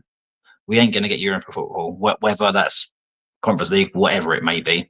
We won't get European football unless we bring someone in or a couple of players in. I said I don't know how far Kulu is away. I'd hope to think Solanke's back obviously by the end of this month. Richarlison does a job, but I don't think many people really want him at their club. But again, you can only do with what you've got, you know what I mean? So I don't really think, you look at that front line, and now if Kudus is out, what do you honestly expect? That's not a European team, is it? Richarlison, Moani, Tel, Odebear, or even Fran Xavi there, who's been bang average, in my opinion. He's been no different to Wirtz, who's maybe popped up with a couple of goals or whatever. There's a player there somewhere, but he's struggling to, hit the ground running. So, that ain't a good team. That's not a Tottenham team. That's not a Tottenham team. That's mid-table team. If any of them maybe bar Xavi played for West Ham, he probably wouldn't blink an eyelid at it. You know what I mean? So we don't have them players. So, and obviously Arsenal got Rice for 100 mil a few seasons back. He's unbelievable. That's the stuff we need to do, which we're never gonna do. That he's almost transformed that team alone. He has, and we're never gonna do stuff like that, and that's the problem. But we do need players. But in all fairness, who are you going to attract? Yes, we always go on about the stadium, the training facilities, whatever. But any professional footballer can see what Spurs do. You know what I mean? Yes, they won Europa, but yes, we finished 17th. Like, are we an attractive outfit? If you as a professional footballer, and we come in for you and you weren't a Spurs fan, would you be looking at Spurs when you've got other clubs that could come in for you? I don't think we're up there on the list. So who are we going to attract? I thought it was quite surprising Javi come to us, to be honest with you. A lot of the time, Terry, it's about the money, and they need to change the wage structure. From what we're led to believe, Football.London, Alistair Goldie, he even quoted this the other day, stating that he expects it to change. So let's wait and see. This is why Thomas Frank's saying that Fabio and Johan and Vinay, they're working day and night. And they're working very, very hard to get these deals done. And let's hope that is true. And let's hope that they are working day and night for the next, 29 days left of the transfer window, or just under 29 days now. What's happening with Paratici? Is he going, or? That's a very good question. Let's wait and see. Let's wait and see whether he's still at Spurs until the end of the window. I certainly hope so, because he is the one with the contact list, and we do need signings in, pretty rapid as well, particularly with Mohamed Kudus going off injured, because, these players need to be replaced, Johnson, and, we needed quality anyway. And now we've offloaded Johnson, got Kudus injured. So, plus we've got all these other players out. But Terry, honestly, I could talk to you all day. You're such a great guest, and I really do enjoy our chat. So please do come on the show in the near future, and especially after the transfer window. Yeah, we'll see. Speak soon. Cheers, mate. I'll speak to you soon. Bye-bye. Right, we're now going to go back to Brazil to speak to G. Hopefully you can hear me now. G, how are you? I can hear you now, Chris. Thank you very much. Yes. How are you, mate? Apart from today. Good. G, you're going to be my final guest on the fan show this evening. What did you make of the 1-1 draw against Sunderland? Well, actually, no. Before I say that, I thought your previous guest, Terry, was great, by the way. Really good. I didn't agree with some of what he said. I'll be honest, I totally didn't agree with it. But there was a lot of really good stuff he said there. And it was nice to listen to that, actually. It was good. Well done, Terry. Today, yeah, it's weird, wasn't it? I did scratch my head wondering, what's this team that's turned up here today that everyone's going on about? Do you know what I mean? Because that didn't seem like the same team to me, that first half, that is sitting where they are in the table and doing so well. Okay, I know that. Well, maybe that's what it is. Maybe because they're missing 7 players. I don't know. But I thought they were really weak at the back to start off with. And I thought, blimey, we're going to do this. This looks like we could really do this. It might take a bit of luck, but... And yeah, we got a nice tap. If that was Johnson, it would have been a lucky tap in, but well done, Davis. But yeah, and then of course, half time, I don't know what he says to the guys, and for sure their manager has really given them something to think about. And they've come out and just reversed the situation completely. So it just seemed to me a typical kind of Frank move, again, he wasn't very aggressive. It was more like we would rather keep hold of a win or a draw rather than go through, and it's just the way he is. He just always, I don't know if it is that way, but he just seems that way all the time, what he does. It's nice, of course, we want to see Spence on and whatever, but I still believe that there wasn't anything, I don't know, it just didn't seem it to me. I felt I felt they were going back into a low block, you know what I mean? They wanted to park the bus a little bit and hit on the attack.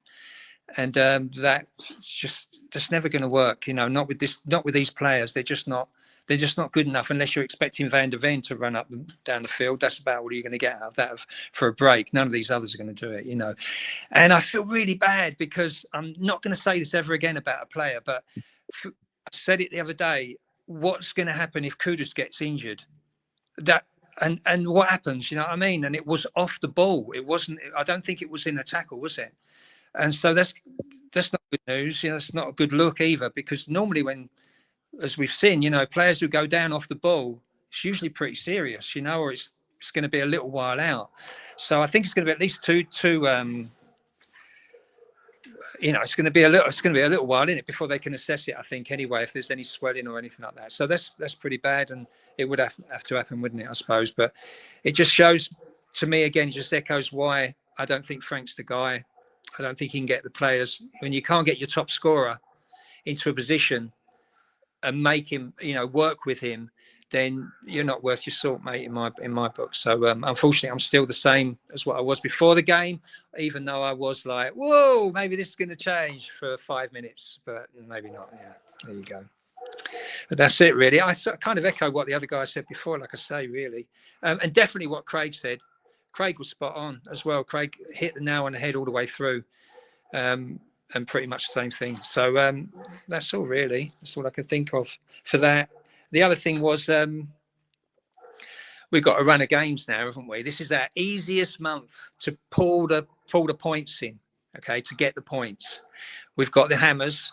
All these teams are below us. We've got Brentford and we've got Burnley, all right?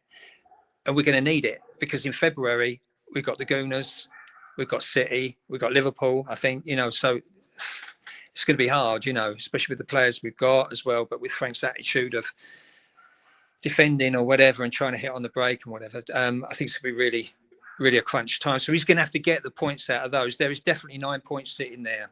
I'm not saying Brentford away, Bournemouth away are easy pickings, but we should do it. We should still do that, you know. So he's going to have to do that, because if we don't, and this is reverting back to your caller before, about players coming in. If we've got nobody already lined up yet, there's no one coming in this month. I'm sorry, but I can't see it happening. They would have already had, not the deal done, but they would have had it on the sheet ready. You know, like I mean, Palace got Johnson. It's way too early.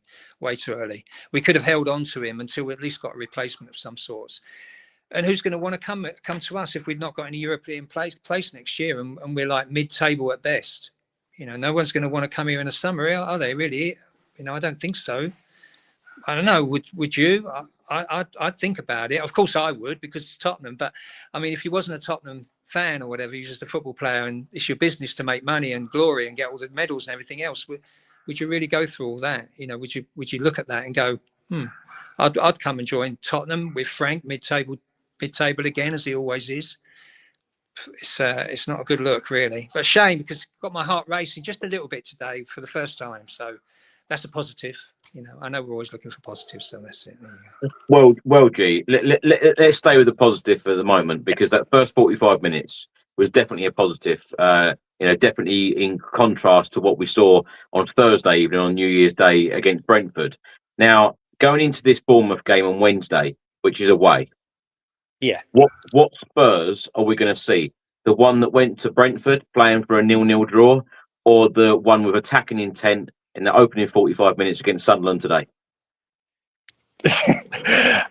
Sorry if it's gone a bit dark. I've put the lights on over here.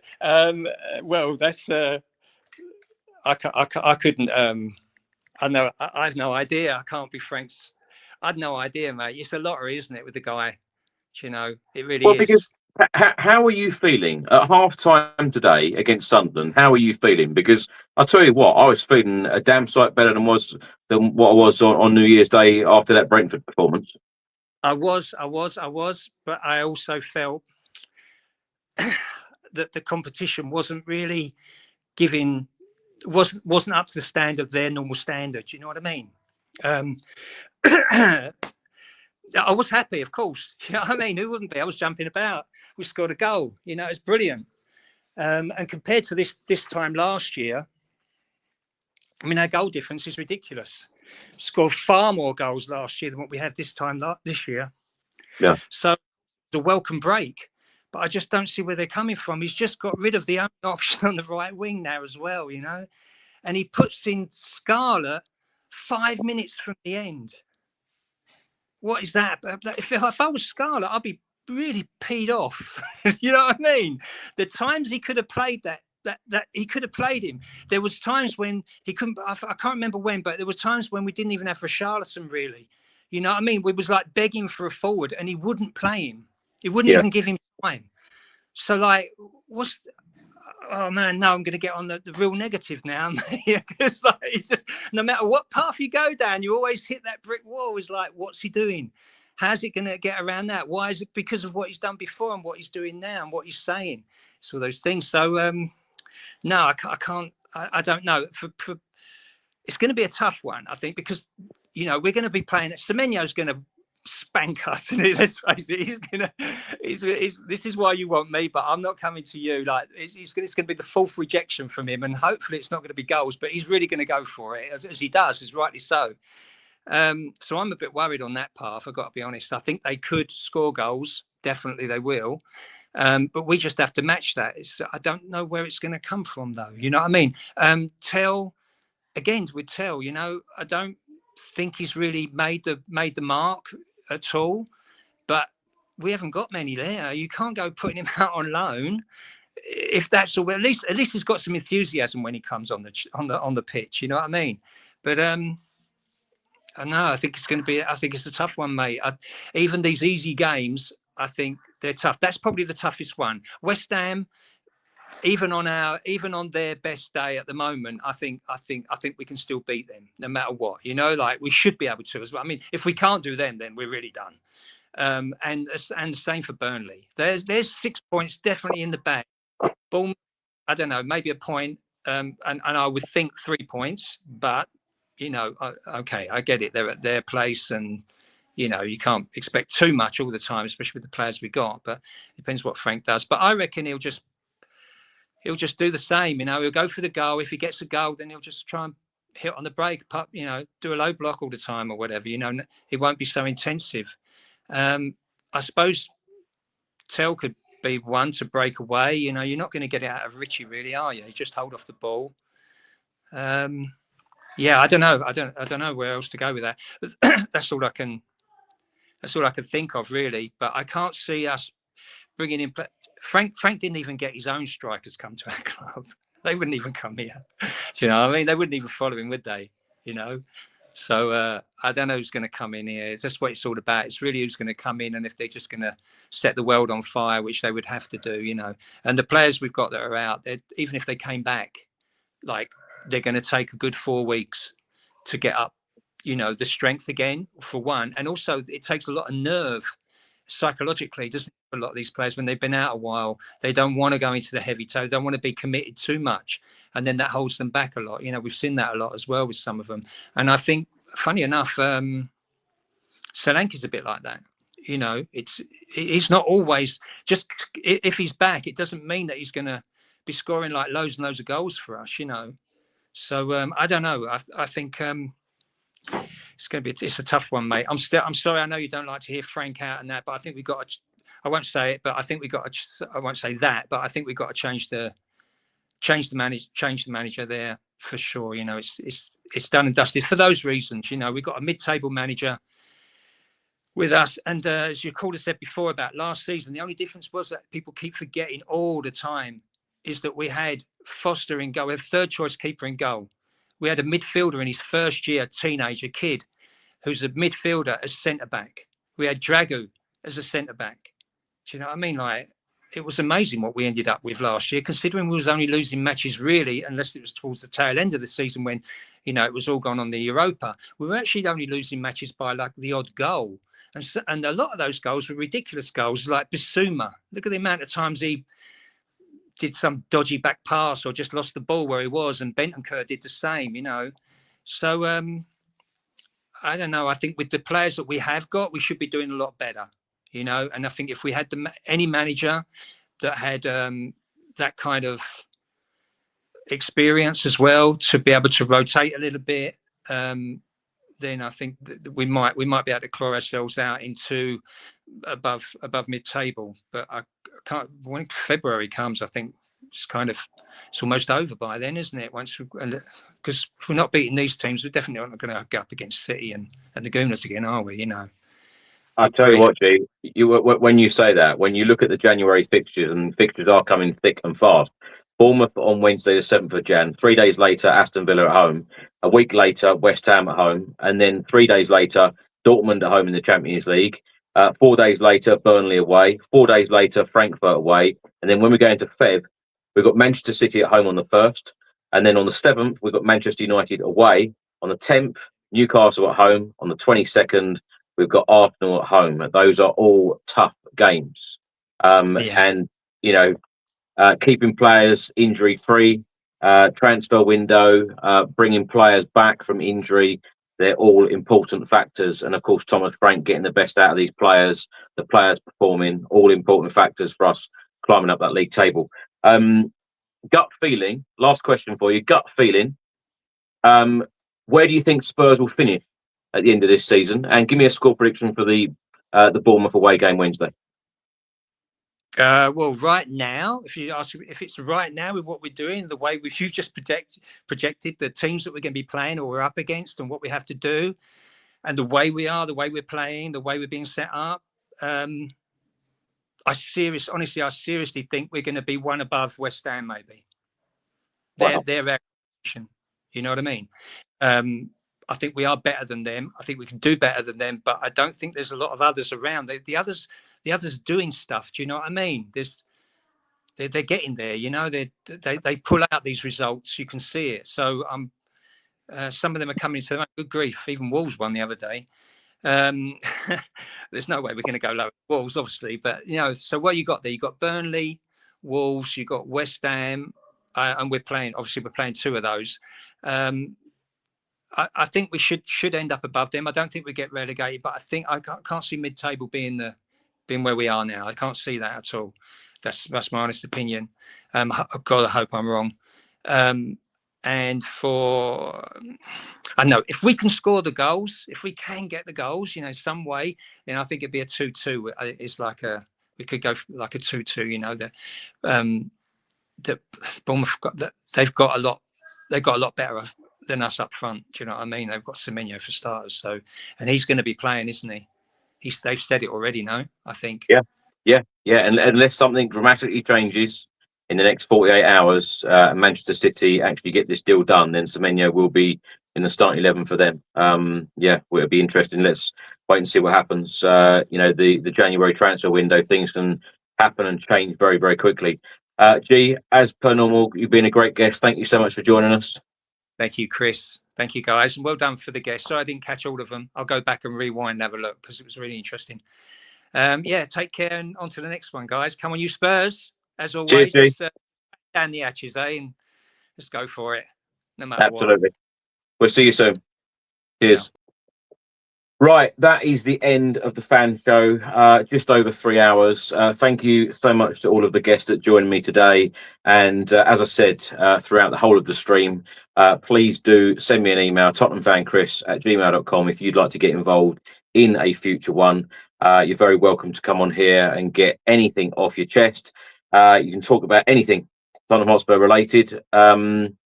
And yeah, it would be great to talk to you in the near future. Thanks so much for watching, everyone. Thanks so much for getting involved and putting all your comments in. I have been trying to read most of the comments as I've been talking and listening to the guests as well. Multitasking at its finest. And thanks so much for all of your incredible support. Remember that all of these shows are also available on all major audio platforms. I'll be back tomorrow. On Monday, or indeed today, because it's past midnight now. I'll be back on Monday with another transfer update show with Craig Dearman. So have a great week, everyone, and let's hope that Spurs can get back to winning ways away at Bournemouth on Wednesday. Have a great week. Stay safe and well. Come on, you Spurs.